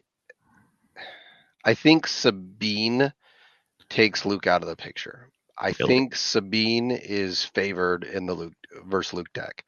That's me personally. I mean, maybe I'm wrong on that, but you know what, Luke, you can have shields all you want. I don't care. I'm not hitting your shields. I'm hitting your base. I'm striking your base, and that's what I'm doing, right? And I think it's usually favored. I think Sabine. I don't know if you guys agree or disagree on that. I almost never lose to a Sabine with my Luke deck. Really? Yeah, but I mean, I probably have more Sentinels in there than most people do. I have a lot more Restore and healing in general in that deck. And it plays more control, I guess, than like a mid range that you're used to with. So Luke. The showdown before, I lost to Luke Green, and it was long game playing home one and what's the other one? The other Redemption. Ship. Yeah, not Redemption. Redemption is the one that heals. The other one, home one, and the Sentinel one. I forget what it is. Anyways. Oh, Bright Hopes. Bright Hopes, yeah. So you play those cards, but he was healing like crazy. He beat me with my Vader deck. Went on to face Sabine in the finals, and Sabine just wiped him, hit him to base before he could do anything. Yeah, that was Sandeep. That's my my buddy. His deck is not geared for beating Sabine. Like he comes up to me, he's like, "Dude, I can't really beat Sabine with this deck," and I'm like, "I have zero problem with my Luke deck. Our Lukes are completely separate, like completely different decks. I don't even have home one in mine, honestly. So I guess it's just kind of a style. I'm not sure." Because his is slightly, a little off meta. Mine's pretty off meta, so I'm not exactly sure what a typical like green Luke deck looks. So maybe that's just me not, playing something weird, right, and having different experiences than other people. But I almost just like never lose to the Sabine matchups because I generally just either out heal enough that she runs out of gas, or I can control it well enough. Because if I drop like a Echo based defender and then like give it a shield, it's really difficult for you to do anything about it. Then Vader into Sabine. Through my last two showdowns, I played a lot of Sabine. Maybe I guess I gotta look up my tournament schedule of what I played, but I haven't lost to a Sabine with my Vader deck. Like I haven't lost. It's 2-0s when we do the best of 3, best of 1s. I win, move on to the next one. Same thing with Boba's. I think Boba's probably the thing I played actually the least, even though it's so high in the meta for whatever reason. Haven't played a lot of Boba's, but I've won all my matches against Boba too with Vader. I think Vader's just the right one for this. When I look at what can beat Boba and what can beat Sabine, to me it's Vader. Vader can do it. Yeah, it's the same thing with like my Palpatine deck, right? Like I generally don't. I should never lose to Boba, in general, but I very rarely lose to Sabine. Like my first round was yellow Sabine. I played your wife. Second round was what happened? red What Vader. happened in that one? She beat you She once, I actually took think. off of me. Yeah. Okay. Yeah, I lost 3 games to this whole thing. 2 to you and 1 to her. Yeah, the Bollingers succeed. Yeah, hers is different too. Oh, I yeah. like her better than the other ones. It's hers too. She does not dead deck. She does her own thing. I think she plays 54 cards too. Like, she does her thing and she plays it well. Yeah, first round was yellow Sabine. Second round was red Vader. Third round was another yellow Sabine. Josh, who you played in the top 4, his only loss was to me. Mm-hmm. So I think you and I have like roughly the same kind of well, Vader's just gonna kill all these things, Yep. and then our end game's gonna win. Yep. Which I think is just how you beat. Because like Boba generally doesn't have like a crazy end game. It's mostly just like I have fire sprays, and try to exhaust all your units and kill you off the damage mid range like that. So. And Now that we're spiraled way off topic. Yeah, so I think let's come a little bit back. Sorry. Let's come home. It's okay. This is good discussion because I think that's like kind of the conversation piece, right? Like when we talk about this type of stuff and we talk about the statistics, is like Alex will tell me, stop telling me there's a rock paper scissors meta, and I'm going to say, okay, hey, fine, let's stop talking about rock paper scissors. But there is specific styles and different things that do beat other things, and it is a common thing. And if you look at like, I would consider Alex a non-average player. Alex has played competitive games for a while. Alex plays a lot of weird, crazy stuff in X-Wing too. That's a thing. Alex also suffered from explaining how to beat his weird, crazy thing, and then got his ass handed to him a couple of times at Worlds this year because people like listened to the podcast and like, "Hey guys, he told me how to beat this," and I was like, "Oh," which, whatever. I mean, our goal as a podcast, right, is we're helping you grow. Like, I don't.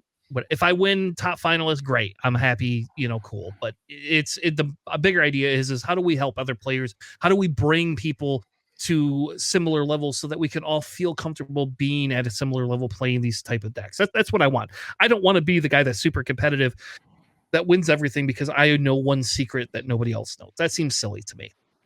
Though I will say we haven't done like a Palpatine Red breakdown of our deck, Alex. And like at first I thought it was because we wanted to keep it secret, but I think it's just because people think we're crazy. Like people just think we're crazy for running Red Palp right now. Like I think that's what it is. I don't know. Whatever. Anyway, well, bringing us back into topic. Obviously, you could see where the numbers lie. You could kind of see where the feeling is for it. We did break them down by May. Obviously, Boba and Sabine were like top in May. Like just here you go. This is what everybody's running. And then you can kind of come in and everybody's the stuff that you're seeing, in my opinion, in the Boba category is specifically Boba Yellow picking up, right? That's what the 100% that is. Again, I'm one of those numbers, and I think the Sabine thing is people switch to yellow Sabine, especially when people went to yellow Boba, yellow Sabine kind of came back, and like, hey, look, okay, I didn't need yellow Sabine when I played green Sabine.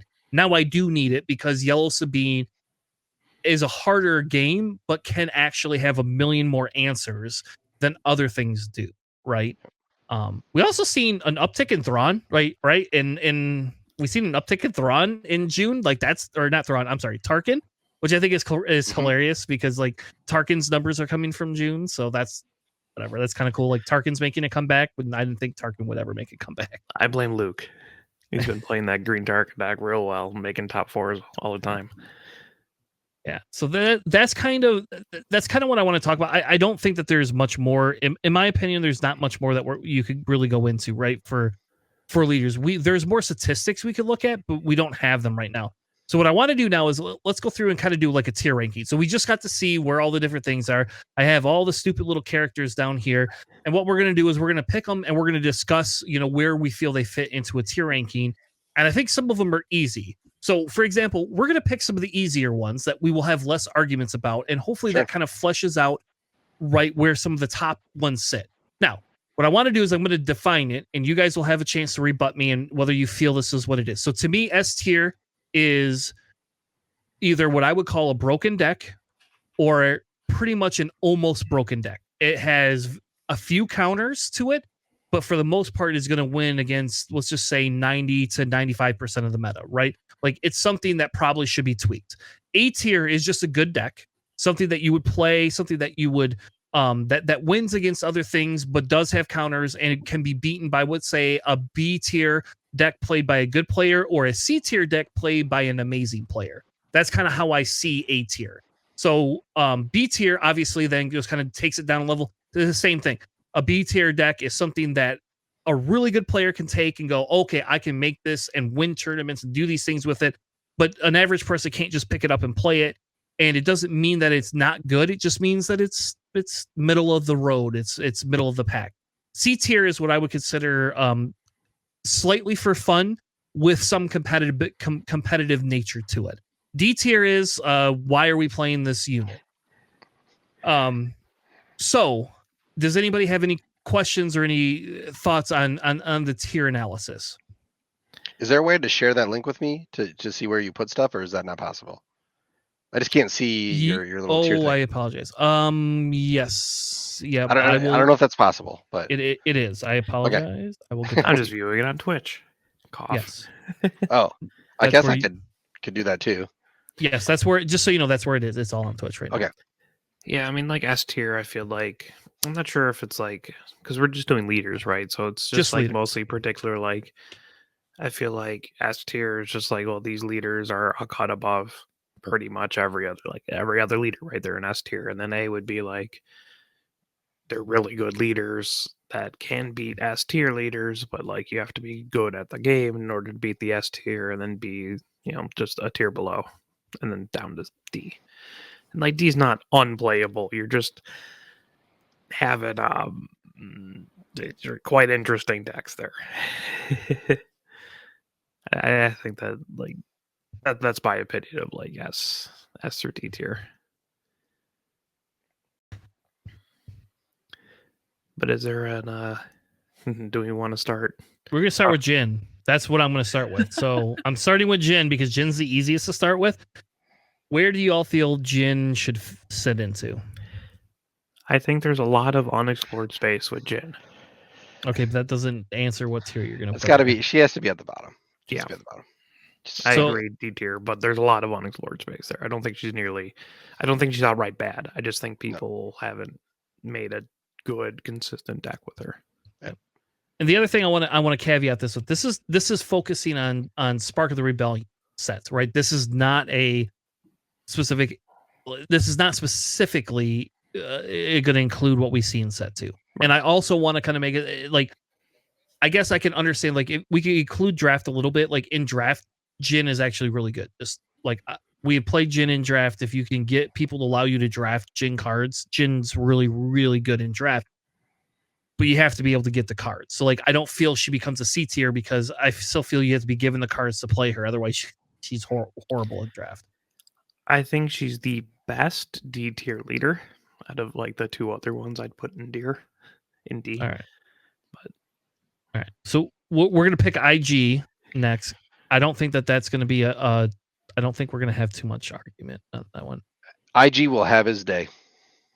He will have his day. It's not this set. It's not going to be the next set. He will have his day one day. Yeah. Okay. I think when you get droid tokens where you play a card and get 3 units for one cost, you get to play 3 1/1s. Like, I think that's where IG will shine. Until I get an Afro leader that tells me I could play, like I get an Afro leader that lets me play cheaper droids, and then I don't care about IG. True, but I think he might have a day eventually, because they were saying like they had to lower his health because he became like too good at like the 5 cost health, and they had to change it. The same thing I think was for Grand Inquisitor. They like adjusted his numbers because he was too good later on. So that's my thing. I think he's D right now. I think he's at the bottom, but he's cool. But I think he's at the bottom. But Cassian, I put C tier for Cassian. Honestly, I think you're starting to see Cassian pop up a little bit more. I think he's just buoyed really hard by just really good red rebel units. Like I think he got like good red rebel units. It's like a lower C tier for me, but that's my personal ranking. Yeah, I haven't played him. I haven't seen him across the table. Haven't even looked at him, so I have no input. That's why I'd probably put him at D. Probably is where I would say, but I just haven't played him or even seen him. All right, we'll put them in between. We'll let them sit on the line. For How now. about that? Yeah, for now We we'll let them actually sit have on a the line. couple pretty dedicated Cassian players Okay. available, so I see him a little bit more. All right, so why don't we're gonna pick Han next. Where do we feel Han fits? I think Han's good. I think Han's probably B tier, maybe A tier, B to A. Yeah, I was Somewhere in gonna that say range. like between A and B, honestly. I mean the Casino Han Royale or whatever, it can go off and it can be good. I think with smuggling coming out, he's going to be up there too. I think he's going to be good into smuggling, but I think he's good. I mean, shoot, he's next in line after Iden Invader, right? I've had some pretty good success with like a Green Han deck that's not Casino, and it's fun and it's pretty risky. I think he's solid. I don't think he's like, oh man, he's super super good. Like it requires very specific lines and deck construction for him to be effective, and that's kind of difficult. But yeah, like B plus seems right. All right, who do we want to pick next? Thrawn. There we go. Let's rate Thrawn, I guess. You're gonna all break my heart. I can already feel it. I want Thrawn to be better than what he is, but he's hard. I think he's hard to play because of the mental load. So in a tournament scene, I think he's very difficult to play to remember a lot of that information. I put him probably at a C. I'd put him like between C and D. Honestly, I'd put him on the same level as Cassian. Although we did have a tournament around here that was won by Blue Thrawn, a Sword Showdown. Yep. Which is pretty cool. And I've played against a fair amount of Thrawn. Again, I also play like a late game deck, so Thrawn just really doesn't do anything against that. Yeah. But I've seen Thrawn like kind of stop people in their tracks pretty effectively. All right. How about Tarkin? Let's pick Tarkin next. I think Tarkin's A. You think Tarkin's A? Really? Yeah, I like Tarkin a lot. I think he'd be really good. Maybe A's too much. Maybe he's B, but like I like Tarkin a lot. I probably when I put my Vader away, I'm probably gonna be bringing Tarkin out. He's got some cool tricks, the experience stuff. There's not much hate to the experience things. I think he'd be good. Yeah, He's probably B. Yeah. I want him to be A. How about I'd say that? okay. I want him to be A, but he's probably B. To me, he's not better than Han. How about that? There you go. Like if I we're agree gonna with that. if we're gonna say Han is like a B plus tier, Tarkin is not Han. Tarkin has to be B then. I agree with that. When you put in that context, I'll agree with you there. I feel like Tarkin is like mid, maybe a little bit lower B, just because like if you're going against a deck that controls his units, Tarkin has a real hard time trying to do that. And that's what I was, in my top 4 game was Green Tarkin. He's been playing that deck very, very well. Like just crushing it. And like I just controlled his units enough that like Tarkin didn't really do too much. All right, well, let's pick Chirrut next, baby. Where does Chirrut fit into this scene? And again, remember this is set 1, not set 2. So let's not think about what's coming in set 2. Let's put blinders on. Where do we feel Chirrut fits? Probably B. Yeah, honestly, like B is kind of where I'd put him. Like mid B. Like he could either just go off really, really well with like a Voltron style kind of thing, or he can just they play takedown and he dies immediately. Yeah. All right. So then we have a Chewie. Where does Chewie fit? Poor Chewie. I would put him in C. Unfortunately, just probably right now C. I can see him going up in the next set, but we got blinders on. We're not looking at that, so probably C right now. There is one local who has made a Chewbacca deck, and he's super dedicated to that, and he's doing really well and winning with it. And that's the only other person I've seen have success with Chewbacca. Like I ran Chewbacca for a little bit, and it was fine. I got another local of mine who loves Chewbacca. It's just like, it's just kind of awkward right now. Yeah. There's no Wookiees yet. No Wookiee synergy and stuff. I mean, probably I like Chewbacca. Low C. All right, we're gonna Coming pick. on 7's real rough for Chewbacca. That's how he loses most of his games because he comes out too late. Let's pick Pelp next. How about that? We're gonna pick Pelp because we're probably all good. I don't know. There's probably gonna be. This is probably the bigger discussion. I feel Pelp is an A tier deck, but that's just my opinion, and I think that's even before we talk about set 2. I feel Pelp fits into A, but that's my opinion because I mean I've top 4 twice with him and top 8'd twice with him as well. So I'll let Clinton answer. go ahead, dissent. That's the point of the podcast. Dissent, my friend. I think Han is better than Pelp. I really do. I struggled with Pelp at my second showdown. It beat me once, but I beat the other 2 turns. I would say I had some bad draws. I'm not trying to blame it on bad draws. I don't know. Okay, can I ask you to use a different character than Han? Because I have never lost to a Han deck, just so you know. Like ever. I've never once lost to a Han deck with Pelp Red. Period. Yeah. Well, I mean, for me it's hard because I've faced 2 Pelps by 2 different people, but I played them both at best of 3s, and I've only lost once to them.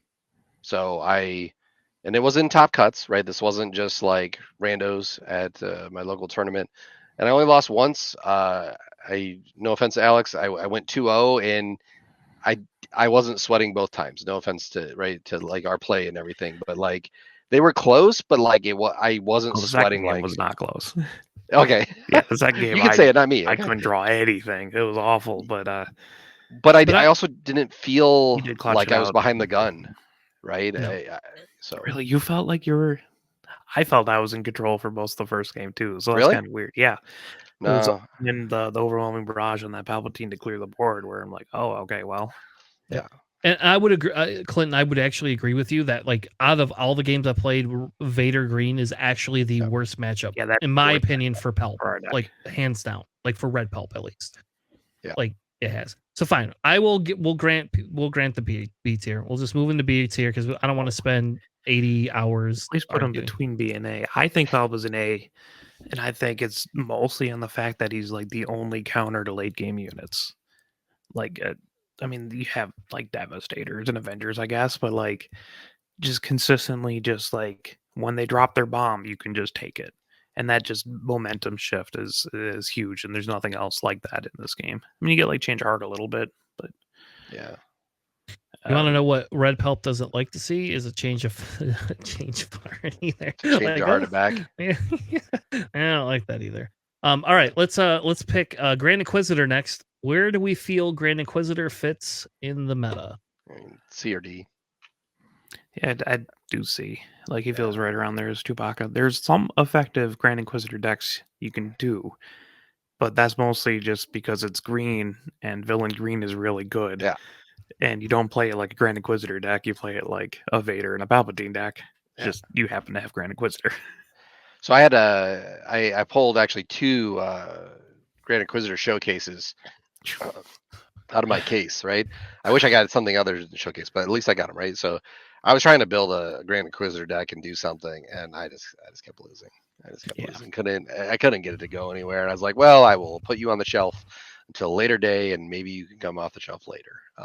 Yeah, I think he's down there. I just think he is. I think he's another one that might have his time to come. It'll get better as you get more units to fit in that, more units with like raid and grit and other stuff. So I think he needs time. So I think he's low. I think he's B or C. All right. How about we're gonna do Leia next? I was gonna do Krennic, but I'm gonna pick Leia next. Where do we feel Leia fits into this? I think she's a solid B right now. I've soured a little bit on her, mostly because the other decks right now in the meta are able to control units and boards better. And if you control Leia's board, she is useless. Yeah. Yeah, I think B makes sense. I think she's better than Chariot in general. Yeah. And Tarkin. No offense. I think Leia is generally better than Tarkin. I agree with you on that. Like I said, I'll be Tarkin was one of the ones I liked the best. That's only so I was biased. I was being biased on that one. But yeah, no, that makes sense. B. I think B's right. How about Krennic now? Now we got Krennic. See, now we're getting into this hard discussion because we haven't given anything an A yet, right? Like I know nothing the has. A's. I know the A's for me. I know what they are. All right. So how about Krennic? Where does Krennic fit? Do we feel Krennic fits into that A category? I think B. I'd put him in B. Yeah. Yeah. I think he's better than Chirrut and Tarkin. Mhm.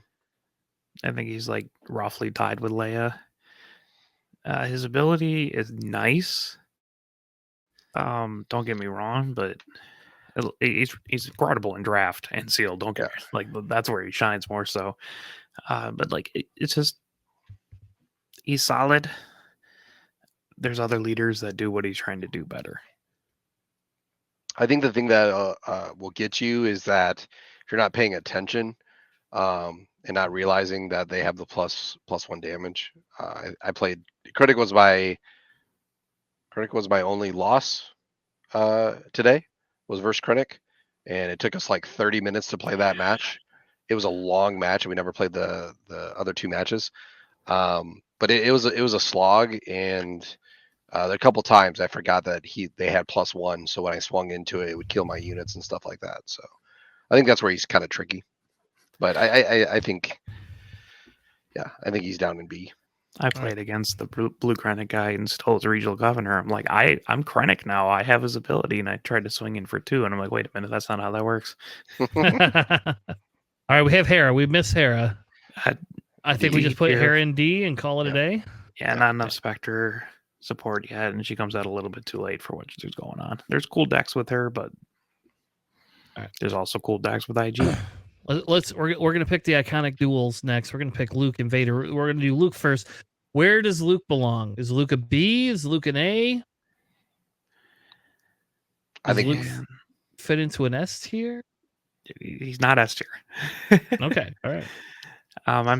It's like it's between like A and like A-, honestly, in my opinion. Mostly buoyed on the fact that like Rebel blue like force units are generally really good, and you have a lot of force energy with it, so you can do like a pretty solid color smattering with Luke. And if you let him like build the board, like if you don't have ways of popping shields, like if you're Vader, who can do that easily, if you can't pop the shields well, Luke just starts kind of just value trading to victory and healing. Clinton, do you share the same opinion? Yeah, I think I want to say B, but probably A.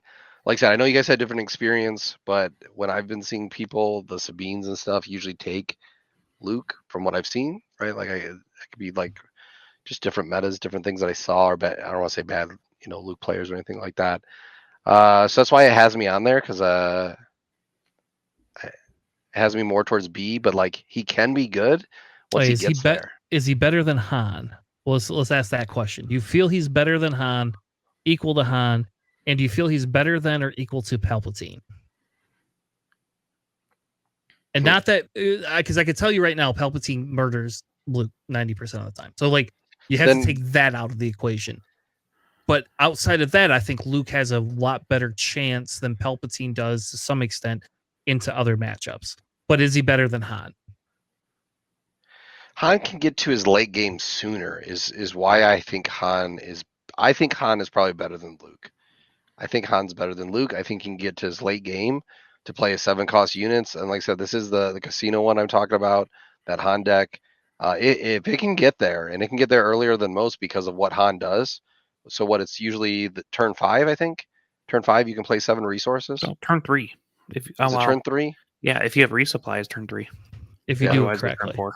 Yeah. So like I think that's Luke is probably better long game, like really long game. I think Luke's probably better into Bobas than Sabine's, I think. Yeah, I think I like Han better than Luke, but I haven't played it. I haven't played it like piloted Luke or Han, but I would prefer to play Han over Luke. I don't know. I have played a lot of Luke and a lot of Han, and against the field, I like my Luke deck more than I like my Han. And I Granted, think my those experience is stats are different. I agree with Alex. Actually, in my experience Sure. between the two with current card pools, I feel that Luke has a more stable, adjustable game plan than a Han does. Just Okay. personally, Han has a hard time stabilizing if Han gets out of whack. Luke has a easier time stabilizing Sure. overall. So we'll put it on the lower end of A and call it A. How about Vader? I think that one's an easy. And I feel Vader's an A personally. Yeah, I That's think just he's me. honestly. I'll disagree here. I think he's S. I think he's great into everything. Granted, I play him. I won today with him. I'm biased in this opinion right now, but in the current meta, I have no problems going against Boba, going against Sabine, and going a lot of. He can handle everything in the meta. The thing he struggles the most with is probably control long game. I made a lot of changes for this event to make that better. To make it so it's better into the longer games. But at the same time, I just think in everything else I see, he can handle more. He has more options. I think he's up there. I think he's maybe a little underrated from other people in the stuff. No, I think he's immensely underrated because I don't think people realize how good he is. I like him in like A tier. I put him right around like Luke for me. Honestly, they're both like pretty good. I played a fair bit of Vader too. It's Green Vader is because it's like Palpatine, but not as good. Cough. Let's look. What was the score for today? Sorry. Yeah, let me go get like 5 other people who also run that deck, and we'll get their opinions on which deck's better too. I beat them all the time. Sure. But yeah, no, it's.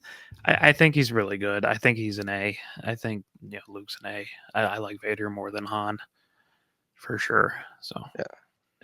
I'll be the tiebreaker here, and I'm going to say that I don't feel it borderlines that S tier right this minute, but I think it's better than Luke. Personally, I think Vader hands down is just like, and maybe it's just because I'm a villain bias as well, but I genuinely think Vader hands down works better synergy wise currently than Luke does at all. So I've beaten a fair bit of Vaders with Luke. Yep, and I'm not saying it can't be done. Yeah. I'm just saying Luke beat me. Yep, I'm just saying that like overall in the overall meta, based on what we're seeing, Vader has an easier time and feel into the meta than Luke does. I just feel like Luke has more colors that he can do well with than Vader does have colors. So if you say that your meta over on the west side of the state is all Sabine and all Boba, is that what you said? For the most part, the stuff I've been to, yes. So play the Vader deck and just sweep them up, and then they'll stop playing it because you'll beat them. Right? Yeah. Like I said, I think it's higher. And like I said, I get the bias, but that's also why I chose him because I think he's good into those two. I do think if people start playing it and start knocking these down and knocking them out before they make the top 4, he's versatile in everything. There's not very many things that it's just like, oh, I auto lose to that. Sideboarding was my biggest change from this Showdown number 2 that I went to versus my 3rd. And I added like some Devastators and stuff like that. And I think the Luke player I played that knocked me out in the top 4, I think if I had Devastators, I would have won, and I would have won that event. Yeah. All right, let's move on to Iden. So we got to think of Iden in 2 different pieces, right? So I don't want you to focus that Iden's blue or Iden's green, because I think Iden red is there as well. We just don't see it very often. So you have to I want to make sure that we understand that we're not just taking Iden blue and saying this is where Iden blue sits. Where do we feel Iden fits into? I have a slightly controversial opinion on Iden, so this is my opinion with Iden. I think if you do best of 1, Iden is A tier. I think if you do best of 3, I don't think Iden is A tier. I think she's low in A, maybe B. That's my opinion. I know that doesn't answer your question in the way that you said it, but I think she struggles. I think she just struggles going to time and playing 3 matches in 55 minutes. She's there for the long haul. She's there to heal and restore till she gets her big bombs out, and it just takes a long time to get there. So that's my thing. And so once again, I don't know if this data is best of 1, best of 3, but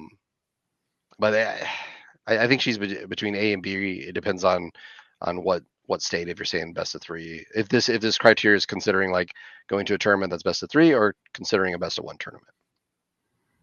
Yeah, Alex? I think Biden is just like solidly in B tier. I don't think she's A tier. I don't even with like blue-eyed index. I think she's okay. Like, she's fine. Put her in the same level of like Krennic. Maybe even Leia. Maybe slightly above Krennic, more into Leia. I don't think. I mean, I don't know. I think she's only okay. I've never ever had a problem with Iden with a multiple amount of decks that I've played. So I will be the tiebreaker and just say I feel it's in between. I feel it's on par with Han. Like I think there's things there. Yep. I think when it goes off, I think green Iden is better than blue Iden personally when it comes to being able to play against the majority of the meta. Yep. But I also agree that there's an issue. Iden has an issue when it comes to what do I do? Iden is susceptible to takedown. She's susceptible to a lot of other things, so it's she has a harder, as a leader, she has a harder game plan. But all right, so we're gonna pick Sabine next. I'm guessing so to me, I'll just give my opinion first since I own the podcast, and I feel Sabine fits into what I would call a high level A tier. I don't feel she is 100% S tier. I don't feel that she's insanely broken. I feel that if we look at set 1, I guess if we only ever had set 1, I would consider her a broken piece because of just that factor. But because I know we're going to live for at minimum, another 5 years is what they told us. So we're going to get 5 years. But not 5 years, 5 sets. Oh, okay. I thought they did 9 said, sets. Right, they're working on 9. Yeah. Well, 9 is 3 years, right? They said they had a 5-year plan. Damn it, that's what I heard. I heard 5-year plan. Yeah, 5-year plan. Not a. They told us the same thing about Destiny. 5-year plan worked out. Hey, yeah, it did with Destiny. We got 5 years out of Destiny. I didn't get 5 years, but we did get 5 years out of Destiny. True. I think she's the gatekeeper. If your deck can't beat Sabine, it's not a deck. I think she's the gatekeeper. I think she has to be at least A, if not close to S. Like I said, but it goes back to that thing. Is like I'm not afraid of it. I'm not afraid of Sabine. Like I'm okay at facing it. But which means it's also a very good meta. I don't think the meta is solid where you go and you play this and you take finalist or top cut. You guarantee it. At most of the events, we've seen Sabines make the top. We saw Sabines not make the top. You see more of them, right? So then they had better odds to make it. I think she's the gatekeeper. She has to be an A, at least has to be an A. Yeah. Yeah, I'd go like mid to high A for Sabine. I think she's scarier to me than Boba. Yeah. I guess, bleeding into the last leader here. I think she's good. She's fine. She's aggro. You have to be able to deal with aggro if you don't have a plan for Sabine, just like you said. I'm interested in what her cut rate is. Because I know Tanner on your side was like 6 out of the top 8 were Sabine. Yeah, Sabine makes cut a lot. I will tell you, once I started playing Boba Yellow, Boba Yellow pushes Sabine Green right out of the market most of the time. So I as a Boba Yellow player, I don't fear Green Sabine anymore. I don't like Yellow Sabine, but I also don't fear Yellow Sabine either as a Boba Yellow player personally. It's just Yellow Sabine has abilities to be more tricky, but yes, Sabine, for a long time, Sabine was making cuts everywhere across the board. It just wouldn't stop. But it could just be the meta I live in. So my meta hell. All right, so we're going to do Boba. So I'm going to go first because we've just figured out that I am in the disagreement. I feel Boba is S tier right now, personally. But that's just my opinion. And I feel it's because I feel that he is an undercosted character in terms of being able to come out as a 4/7 on 5 resources. And currently, we don't have a card that can just kill a leader straight up with 7 resources. My Force Choke does not kill Boba. And my Force Choke, there's very few other 5s that I fear as much. And I think, like, I get that Boba doesn't have the card draw aspect, but Boba Green has a ramp and Boba Yellow has an aggro side. So to me, personally, because of the fact that I can ready resources and be able to outplay as well as have the tricky aspect, to me, it fits into that S tier where I feel there needs to be a tweak to it in this set. But that's just me. I mean, I already said that I think Sabine is better than Boba, so I'd put Boba below Sabine in like A tier. He is undercosted for those stats at 5. I'll give you that for sure, 100%. I don't think anyone would ever disagree. I just, I don't care about playing against a Boba. He's like, okay, well, once I get rid of Boba, like their end game's not that great. Yeah. So I have lost far more games as Sabine than I have Boba with multiple decks. I mean, being data driven, it's hard to argue he's got 45 wins, actually winning showdowns, and Sabine is at probably 30. It looks like from just looking at these stats. Yeah. It's hard to argue that, right? It's got the most top 4s, most finalists, most wins. It's hard to argue that. Now, granted, that could be the KTOD effect, right? It could be the online community, what people are saying, but it's hard to argue it with data. I think once again, it's A to S tier. It's up there. I haven't played as many Bobas as I have done Sabines with my Vader deck, but I usually have beat the Bobas. So I think it's up there. Once again, I think Sabine's a gatekeeper, but I think Boba beats Sabine usually, especially the yellow version.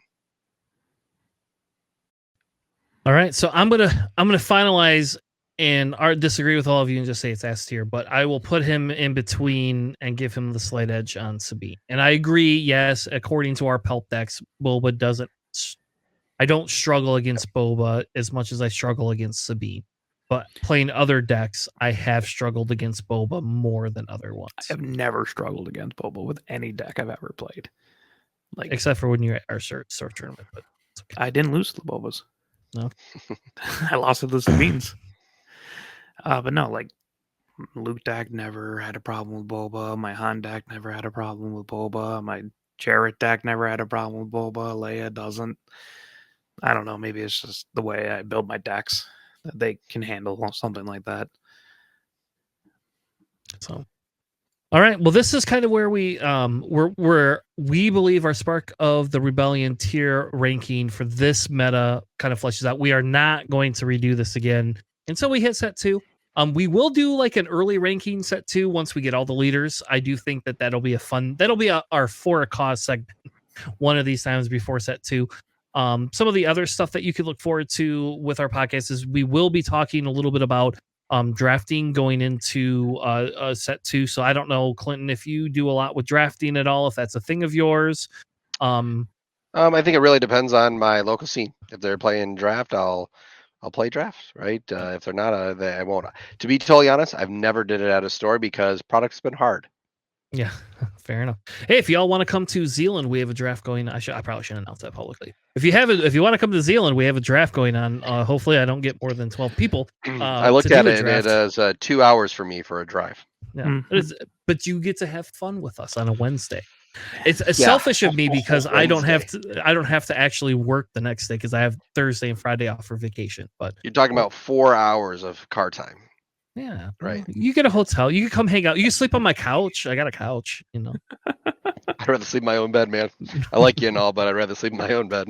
But anyway, so besides that, anyway, long story short is we as we work towards set 2, we will be doing a draft feature closer to set 2. We'll do a way too effing early rankings for set 2 as well, because I think that's kind of a fun thing.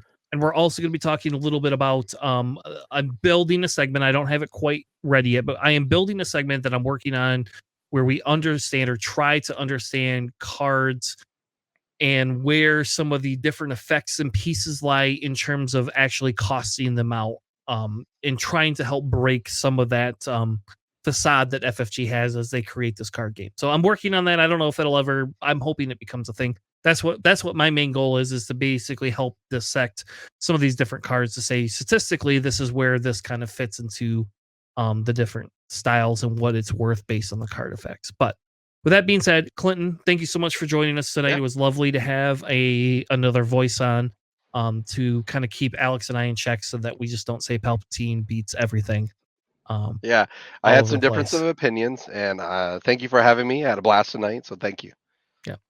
With that being said, we're going to wrap up. We're going to close out the show, and we will be back next week at 9 p.m. Eastern or 100 UTC. I love to say that because I used to do X-Wing games overseas, and we used to have a viewership overseas when we did that. But either which way, we will be back next week with another amazing episode of Planning Phase Syndicate Star Wars Unlimited Edition. Thank you. Have a good night, and we'll see you on the flippity flop. Thanks for listening. Thanks for coming on, Clinton.